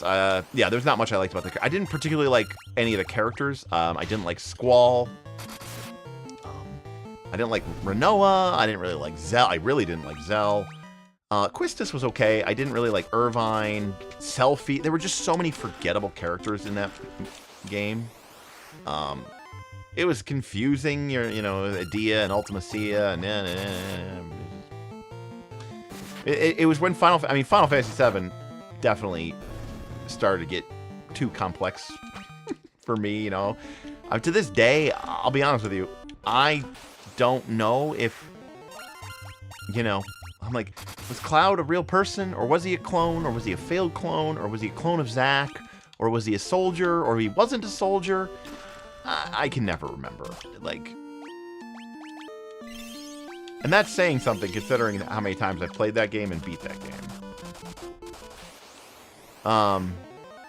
Loved Final Fantasy IX. And I know this is very dramatic and it's very, you know, controversial. I hate Final Fantasy X.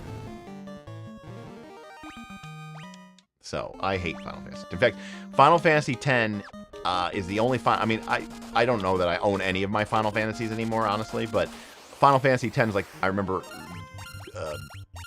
I gave it away. Like, someone's like, "Oh, can I borrow your Final Fantasy X?" And I was like, "You can just have it. I don't need it." It was not a Final Fantasy game to me. I didn't find the characters interesting, and it was when voice acting became a big part of Final Fantasy. And as I've said many, many times, I hate voice acting. And it ruined the game for me. I mean, way too many cutscenes. It started being more about, you know, the dialogue, and you didn't care about it, and there was no overworld map. It was literally just endless not even a maze. It was just a hallway that led to another hallway that led to, you know what I mean? Like, it was. I didn't like Blitzball. I mean, like, there was nothing to like about the game. I just completely found the game completely unappealing. I tried to play Final Fantasy XI for a bit, but I didn't like it more than EverQuest or Dark Age of Camelot or any of those other games, so I didn't really stick with 11. And 12 was the last Final Fantasy that I played. I never beat 12, but 12 was cool. Went back to Ivalice, you know, but it had that Gambit system where they're like, build up your character so that you don't have to play it. Okay. Oh, also 10 had the sphere grid, which it was like way too complex, you know. I was like, what is going on here? It was way too much for me. I get it. There was a lot of reasons. And then I never bought a PS3. I never beat 12. I don't know why I didn't beat 12. I thought the characters kind of all looked the same. I remember they all looked kind of, you know, they were all kind of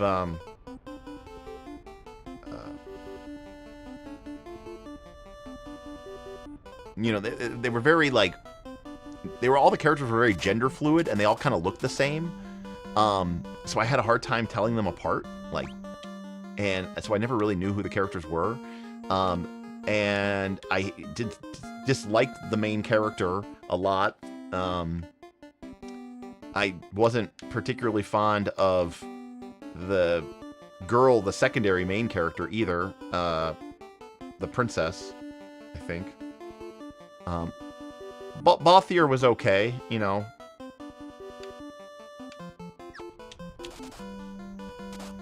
Man, I forgot how big this dungeon is. Ooh, it's a hellhound. Not to be confused with all the other monsters that look exactly like that, but now it just has a different, you know, palette. Love to see it. But then I never bought a PS3, so I never got a chance to play Final Fantasy 13.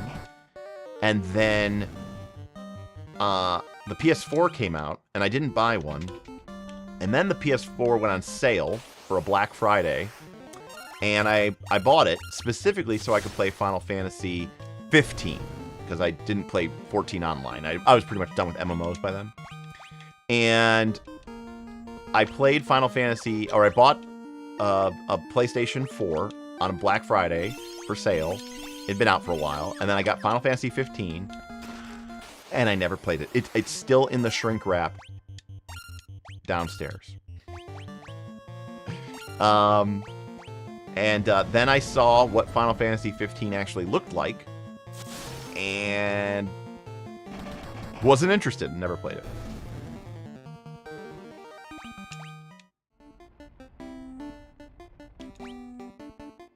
Now you'll notice that we're getting a bunch of fire stuff, which would be really great if we were about to go to the ice cave. But we're not about to go to the ice cave because we've already been to the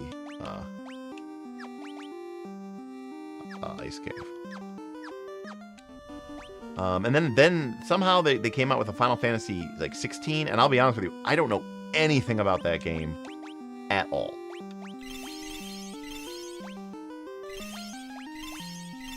I don't even know if I could tell you anything about it.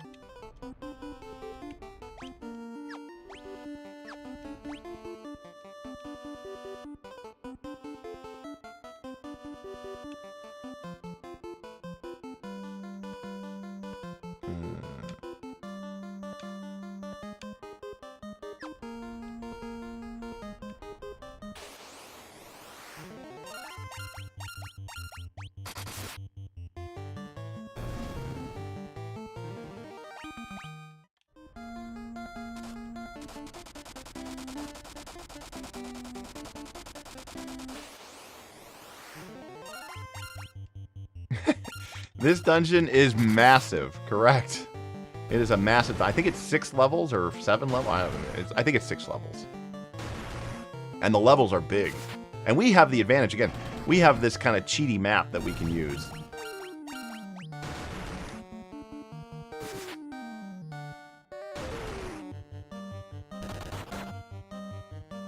Yeah, everything you're describing, Dead On, completely sounds something I would hate. You play as one character. It's an action game.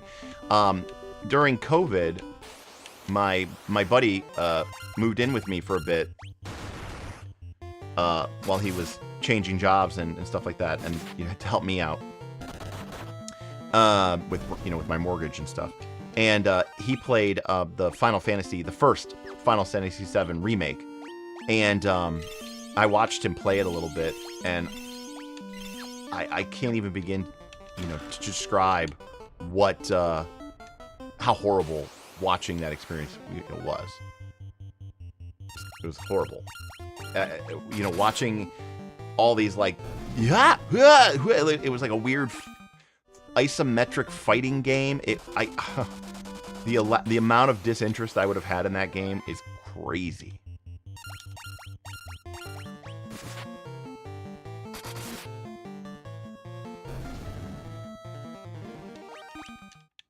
So,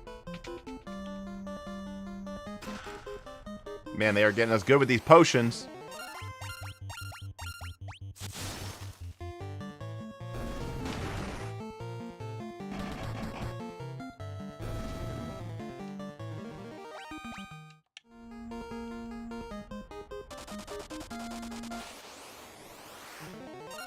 Ooh! Big encounter.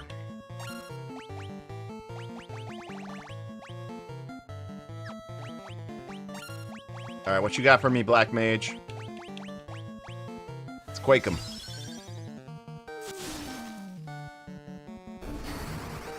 Come on! Get him! Oh, man. Oh, instant death spells.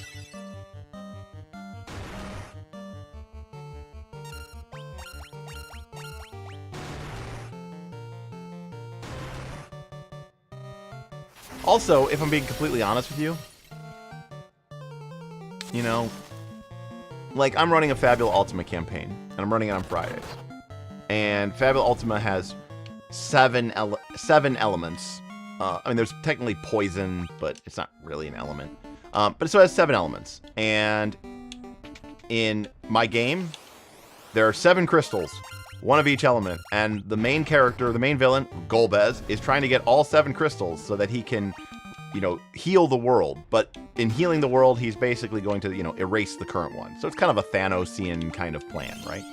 And to be fair, the world is fucked up. It was shattered, you know, whatever, 1,000 years ago in the Great Shattering, and the world is broken. So he is trying to, like, do a good thing from, like, his perspective, right? But, you know, what about the people now? What about their, you know, what about them, you know? That whole dilemma. Anyways, but it's very classic, you know? Bad guy wants 7 crystals, destroy world, you know, has a weird, twisted morality, and that's it. Like, the modern-day JRPG has just gotten so weird and like, just weird, you know, like, I'm just like, I can't handle it, you know. In some ways, posthumously, Final Fantasy VII used to be, if you had asked me in the 2000s what my favorite, you know, Final Fantasy was, I would have told you Final Fantasy VII. And posthumously, it is no longer my favorite. Because it's just too weird. There's just too much weird, you know, memory stuff and amnesia stuff and all this weird stuff and, you know, unreliable narrators. And then, God, 8 was worse with it. And in many ways, you know, 9 or 4 might be my favorite now. I love 4 too. AKA Final Fantasy 2. And again, it's specifically, it's because they're simple. And I don't know, I just... Yeah, 8's plot is insanely wild. Oh, we actually all grew up together. And also the main villain was our nanny. But we all lost our memory. Also, there's this other character arc that we're playing through that may or may not be the main character's father, and we're supposed to kind of care about it, but we don't really know why. Alright.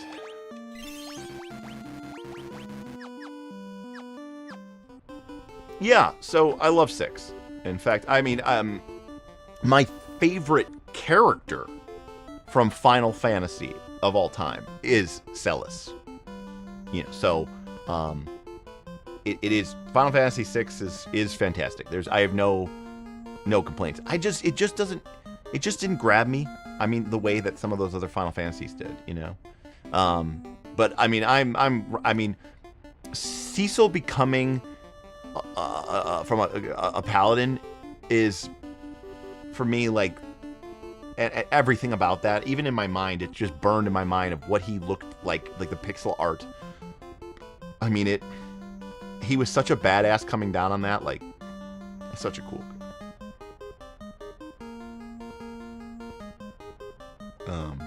No, I hated Final Fantasy X. All right, here we go. So this used to be Kari, the Fiend of Fire. Now it is, I believe, Merilith. Now, spoiler alert, we are going to spank her very, very hard. We are very overleveled. We have all of the ice gear from the ice cave. We are even knights, so this is going to be a slaughter.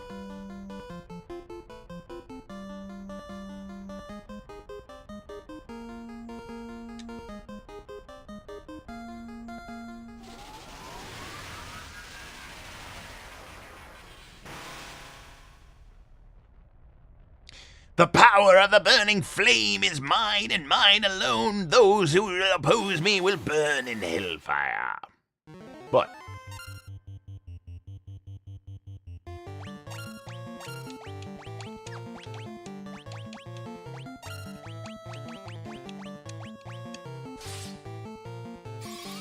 well, that just happened.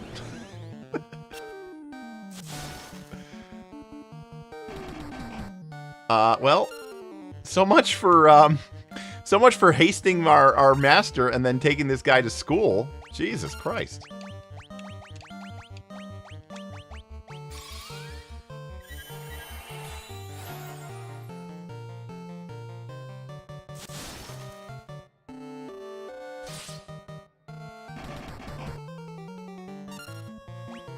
All right, let's try this again.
You know what, though? Respect, because she did start off by one-shotting our black mage. So at least, she kind of, demonstrated that she had, she had it in her.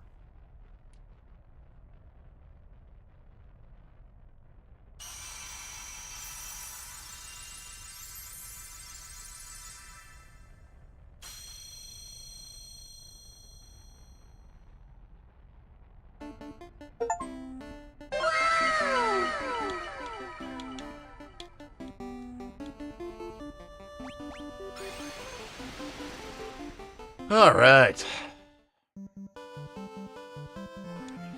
And like true adventurers, we walk out of the volcano, hop into our airship, and go back to the starting town so that we pay less for the inn. GG easy. All right. Let's refill our potions. And we used a good number of potions in that dungeon. Let's sell off our stuff that we're not allowed to own.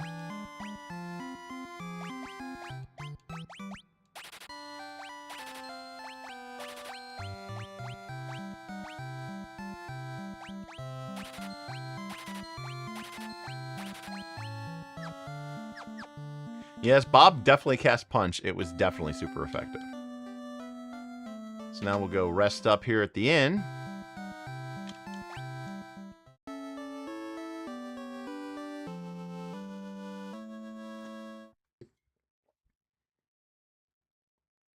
And there we go.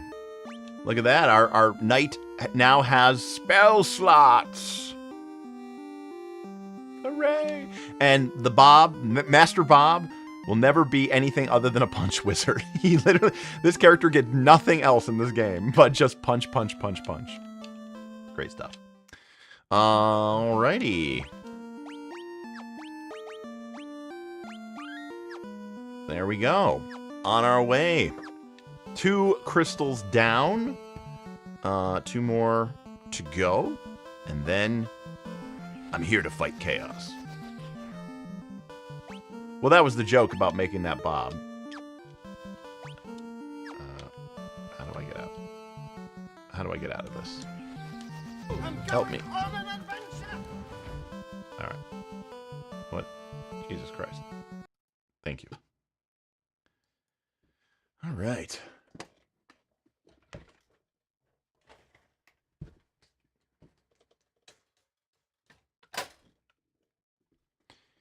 Hello, hello, hello. We're back.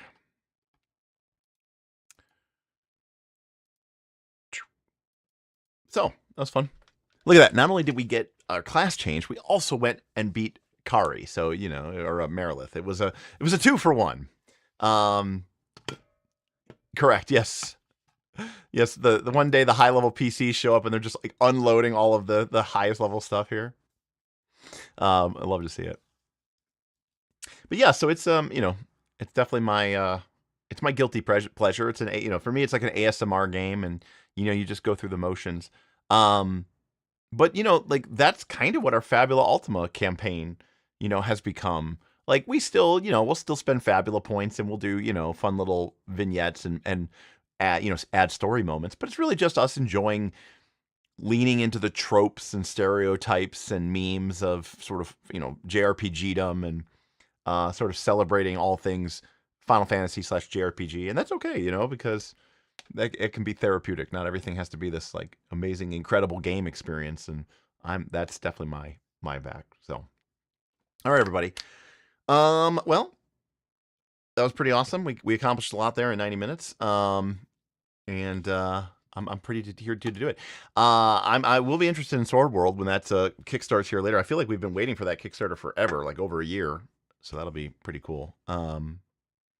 Yeah, I mean, you know, correct. You know, that's the thing. Like, it's enough to keep me interested. It's not a complete and total, you know, hand walk, or cakewalk. You know, sometimes you get this random things here. In one of your previous Final Fantasy streams, you mentioned you might dive into Temple of Elemental Evil. That could be pretty cool. Oh, the video game. Yeah. Again, I played that when it came out, circa 90 or 2001, maybe 2002. I don't remember exactly when it came out, but it was really buggy. And I remember I never beat it because it was really buggy. So I'd actually look forward to playing that. That would be pretty fun. And who doesn't love third edition? My God. All Last Ark's Tactic Analog did, it did is remind me of how much I love third edition.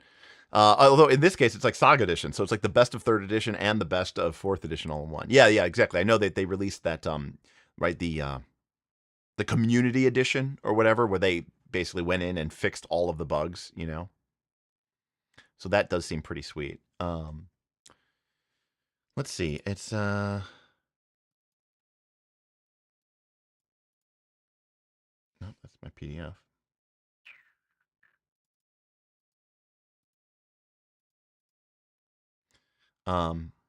My massive Steam library.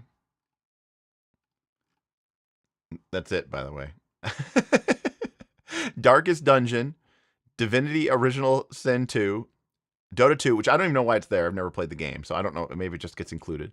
EverQuest free to play. Oh, Epic card game, a defunct card game that no longer exists.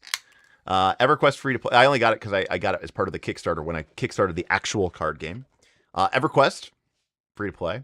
Fantasy Adventure Builder, a TTRPG that just happens to have a Steam.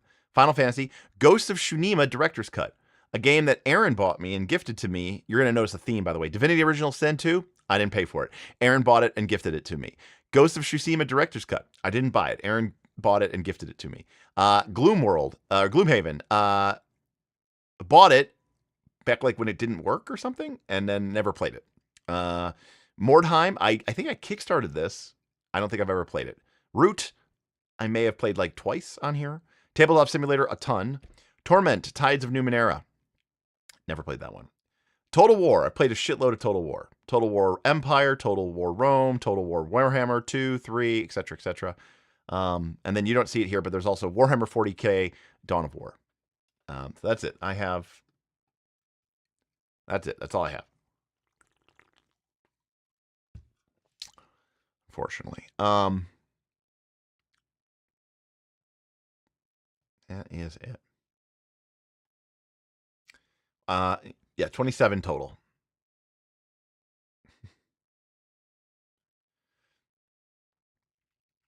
But I do enjoy the Total War series. I started playing that back in the day with Total War, medieval, Shogun. Rome was my jam. I mean, obviously that was before Steam, but I probably have like 1,000 hours on Total War Rome or something like that. But yeah, 27. And again, of these 27, half of them are like a third of them are just Warhammer 40K Dawn of War, including Dawn of War 2, which sucks, but mostly Warhammer 40K Dawn of War 1, by the way, and various Total Wars, and that's it. And then half of these games I've never played. Like if I click on this, it's not installed and it has 0 hours. Divinity Original Sin playtime 4.1 hours. There you go. I played it with Smith and Kaz, and they started just fucking around and like, I don't know, throwing fireballs at NPCs, and I lost interest very quickly. So yeah, Root has 6 hours.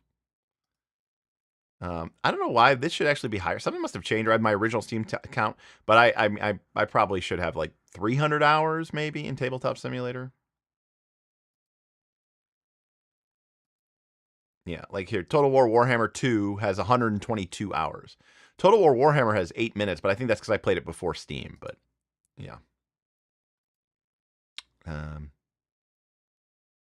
haven't played this one yet. Oh, I forgot I have Twilight Struggle. Never played. 9 minutes. There we go. Oh yeah, good times. Oh, anyways, we were here for a reason. I was gonna look up. What was I gonna look up? How do you search on this store? We were gonna look up Temple of Elemental Evil. Oh, it's on sale. It's $6.69.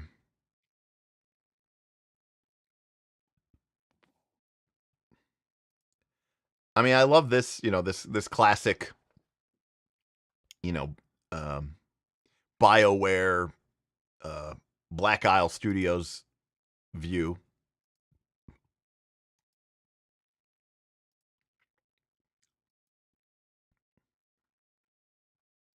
I do love ISO. I love Diablo. Again, I don't like the modern Diablos. I bought Diablo 3 when it came out, and I was so excited to play it, and I just hated it so much, and I never played it again.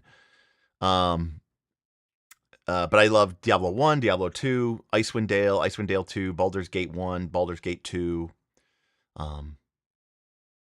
Torment, just great stuff. And I love the art. I mean, this to me is like graphical perfection.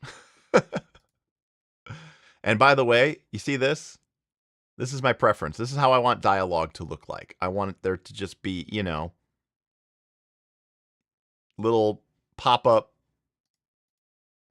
text bubbles above people's heads. Have you located the source of the disturbance above yet? Yeah, again, I'm not going to lie and say that Diablo didn't have gear and that it wasn't a gear game, especially Diablo 2. Diablo 1, I think less so. But, yeah, I mean, Diablo 3 took it and it became like a parody of itself. And I just had no interest in it, whatsoever. So, yeah, we're good till June 5th. Oh, wait, never mind. I was like, oh, that's in like 2 months. Oh,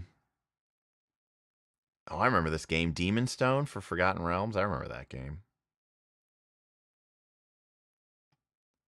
Oh, look at this. You get the D&D Classics bundle. You get Temple of Elemental Evil, Demon Stone, Dragon Shard. I don't even know what this is. You get Archives 1, 2, and 3. 3, by the way, contains Menzoberranzan. And Dungeon Hack. This is the best introduction to a game ever. Dungeon Hack. It's literally called Dungeon Hack.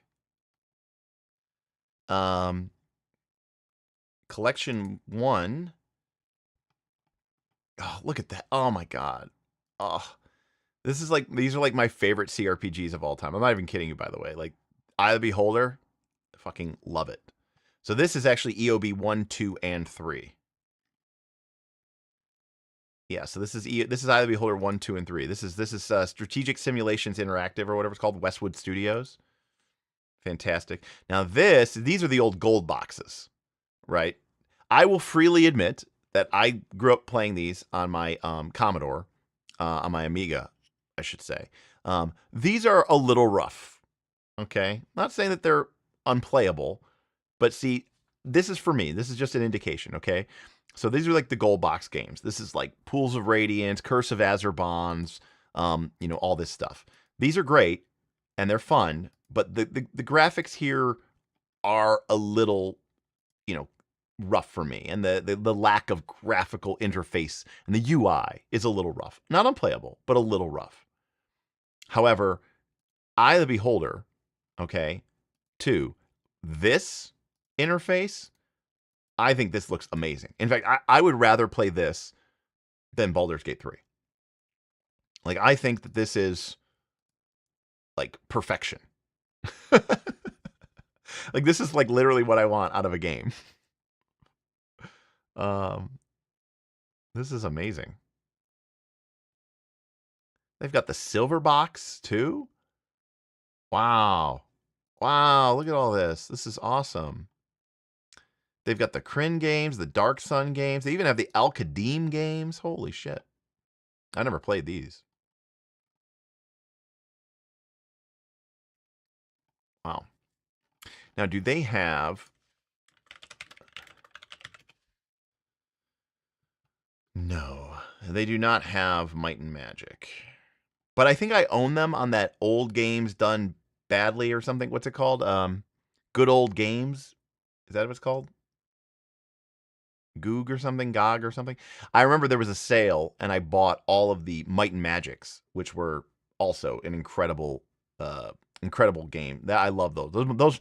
Those are my second favorite after Eye of the Beholder. They might even be my first favorite, but Westwood Studios did make an amazing game. Lands of Lore was an amazing game. Westwood made some absolutely incredible games, banger games, actually. Yeah, good old games. That's it. Okay. Let me see if I can find this here. Good old games. I think I should have an account. I don't know how this works. I bought it, but did I use it? I don't know. Okay, how do I sign in? Sign me in. Sign in, please. Yeah, you can have all of my information. I just want to see what's in my account. Yeah, sick. Okay. So,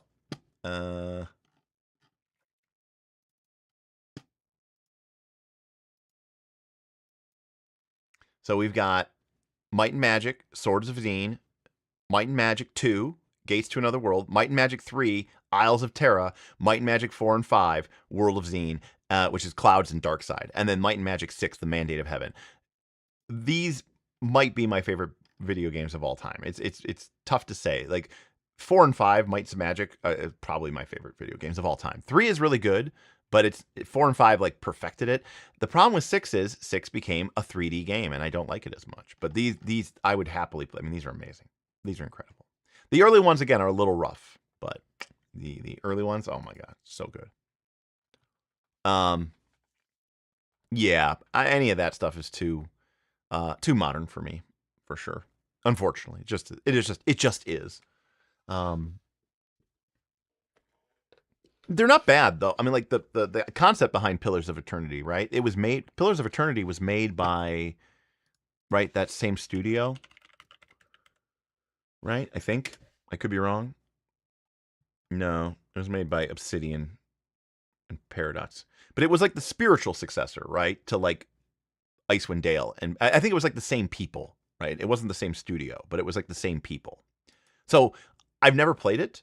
It's probably too polished, but I could see its potential, because again, Icewind Dale is, yeah, okay, they were all from Black Isle. Okay, I was gonna say, because the folks at Black Isle were, I mean, those in terms of like isometric RPGs, those are my favorite, hands down. I mean, Icewind Dale 1 and 2, incredible. Even Icewind Dale 1, is it one of them has the expansion, right? Heart of Winter. incredible. So, um, but yeah. Anyways,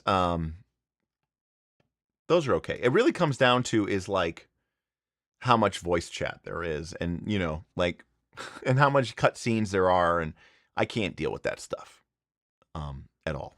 So, like, in Clouds of Zine, when you go to the the training yard, when you walk in, there's this really pixel art guy, and he's kind of slightly moving, like this kind of and over, repeated loop, and he goes, "Looking to train." And that's it. That's all he says. That's like that's like I'm okay with people getting like that, like that one blurb, like stay a while and listen, and then click through dialogue options. I'm okay with that, but I don't like whatever Baldur's Gate 3 is, completely miss me with that. Like, I don't want it to have like cutting angles and showing different scenes and like these weird. I just think it looks bad. I just don't think it looks good at all. There's nothing about it that I think is visual. Like when they're in those like close-up scenes, when you're doing the dialogue options and you're like switching back and forth between the characters like you're in a fucking tour, you know. Anyways, I have no interest. I have no interest in a video game that has a cinematographer. Let me just put it that way. No interest. You know, I don't want my RPGs, tabletop or computer, to be cinematic. Like in that way. I don't want it to be a movie. I don't want it to be shot. I want it to just be a game. So,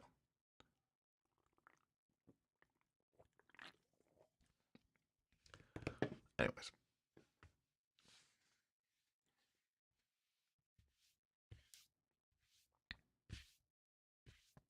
Games about nothing do tend to interest me a little more, maybe. Like for example, Total War. Like when I play Total War, I don't play the campaign. I just play the game. Like I just play the what's called the Mortal Empires campaign, where you just okay, go. There's no point or anything. SimCity, back in the day, used to be a game that I could spend many, many, many, many hours on. Um, just because, again, there's no real point. There's no story. The story is what you make, and I like that. I like that a lot. So,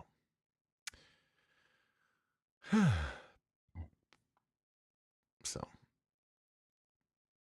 what is the IE mode? And what is it? No one plays the TW campaign either. I don't know what that means. You have to tell me. Oh, Immortal Empires. Oh, okay. I call it Mortal Empires because I think that's what it was called in Warhammer 1. And I think it's called Immortal Empires. Okay. Cool. Yes. I'm completely on board. And to be clear, I don't play. No, I think it is called Immortal Empires now. I think it used to be called Mortal Empires, but in the first game. But to be clear, when I play, it's not like I'm going to play until I conquer every single city in the world. I never do that. I play for a while. I don't know, some race or some country will piss me off, and I'll be like, okay, I'm going to play until I wipe off every single Skaven.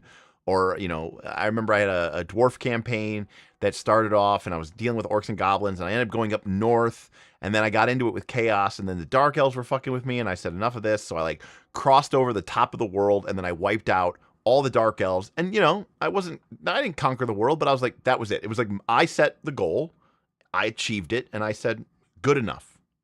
Good enough.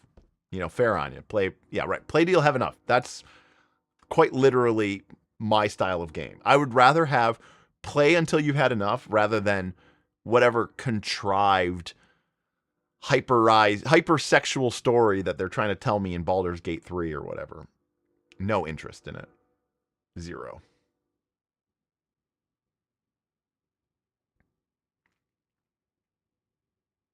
Well, they all let you do that, Jackal. They all let you do that. Um. Oh, maybe not. I don't know. I don't know what that means by that, but Anyways, I haven't played Total War. I haven't played Total War Warhammer 3 yet, so I don't really know much about it. To be clear, though, I also don't like what they did with Total War. They just turned it into like a total DLC farm, like where it's like, oh, you want this one NPC, $10. You know, do you want this one unit, $8? And I'm like, don't. I hate being nickeled and dimed like that, and I hate all of that. So it just, and it actually turns me off of the game. So that's another problem. The economics of video games these days also makes me disgusted. So that's another problem. You know, all the patching, all of the, releasing the game, paying full price for the game to get a beta version of the game so that because you're so fucking hyped to play it, and then everyone's playing a game that's not even complete. Don't worry, we're going to add that. And just endless balance patches and DLC, pay DLC, expansion DLC, but it's not like a full expansion. It's not like fucking StarCraft Brood War. No, it's like one bonus mission. Here's half a character, 2 extra talents, and like none of it just all makes me disgusted. So that alone also turns me off out of the video game sphere. There's just a lot that I don't like about any of it, really, honestly. All right, I'm gonna dip out. I don't know when I'll be back next, but we have a couple weeks left. 2 weeks, 3 days or something till NightCon. So we're gonna probably do some more first looks, some more Stone Top, maybe even some more BX Misadventures, and whatever else is on our queue. I've got One Ring is kicked off. We now have a Session 0 and Session 1. Session 2 will be next Sunday. We've got Blades coming up soon. Daggerheart, Avatar, Dragonbane, our mega game, kicks off apparently tomorrow. So, or the onboarding starts tomorrow. So, Northern Reaches is about halfway through its season. You can still join if you're interested in playing PF2, but it's about halfway through, I think, give or take. Yeah, that was weird, but look, I mean, we solved it. It's not a big deal. A huge deal. So that's gonna do it for me. So hopefully I'll see you over on our main channel or maybe this channel, and we're on a roll here. We'll just keep it going. Otherwise, I will see you next time on Game Night or Night's the Last Call. Peace out, everybody. Peace.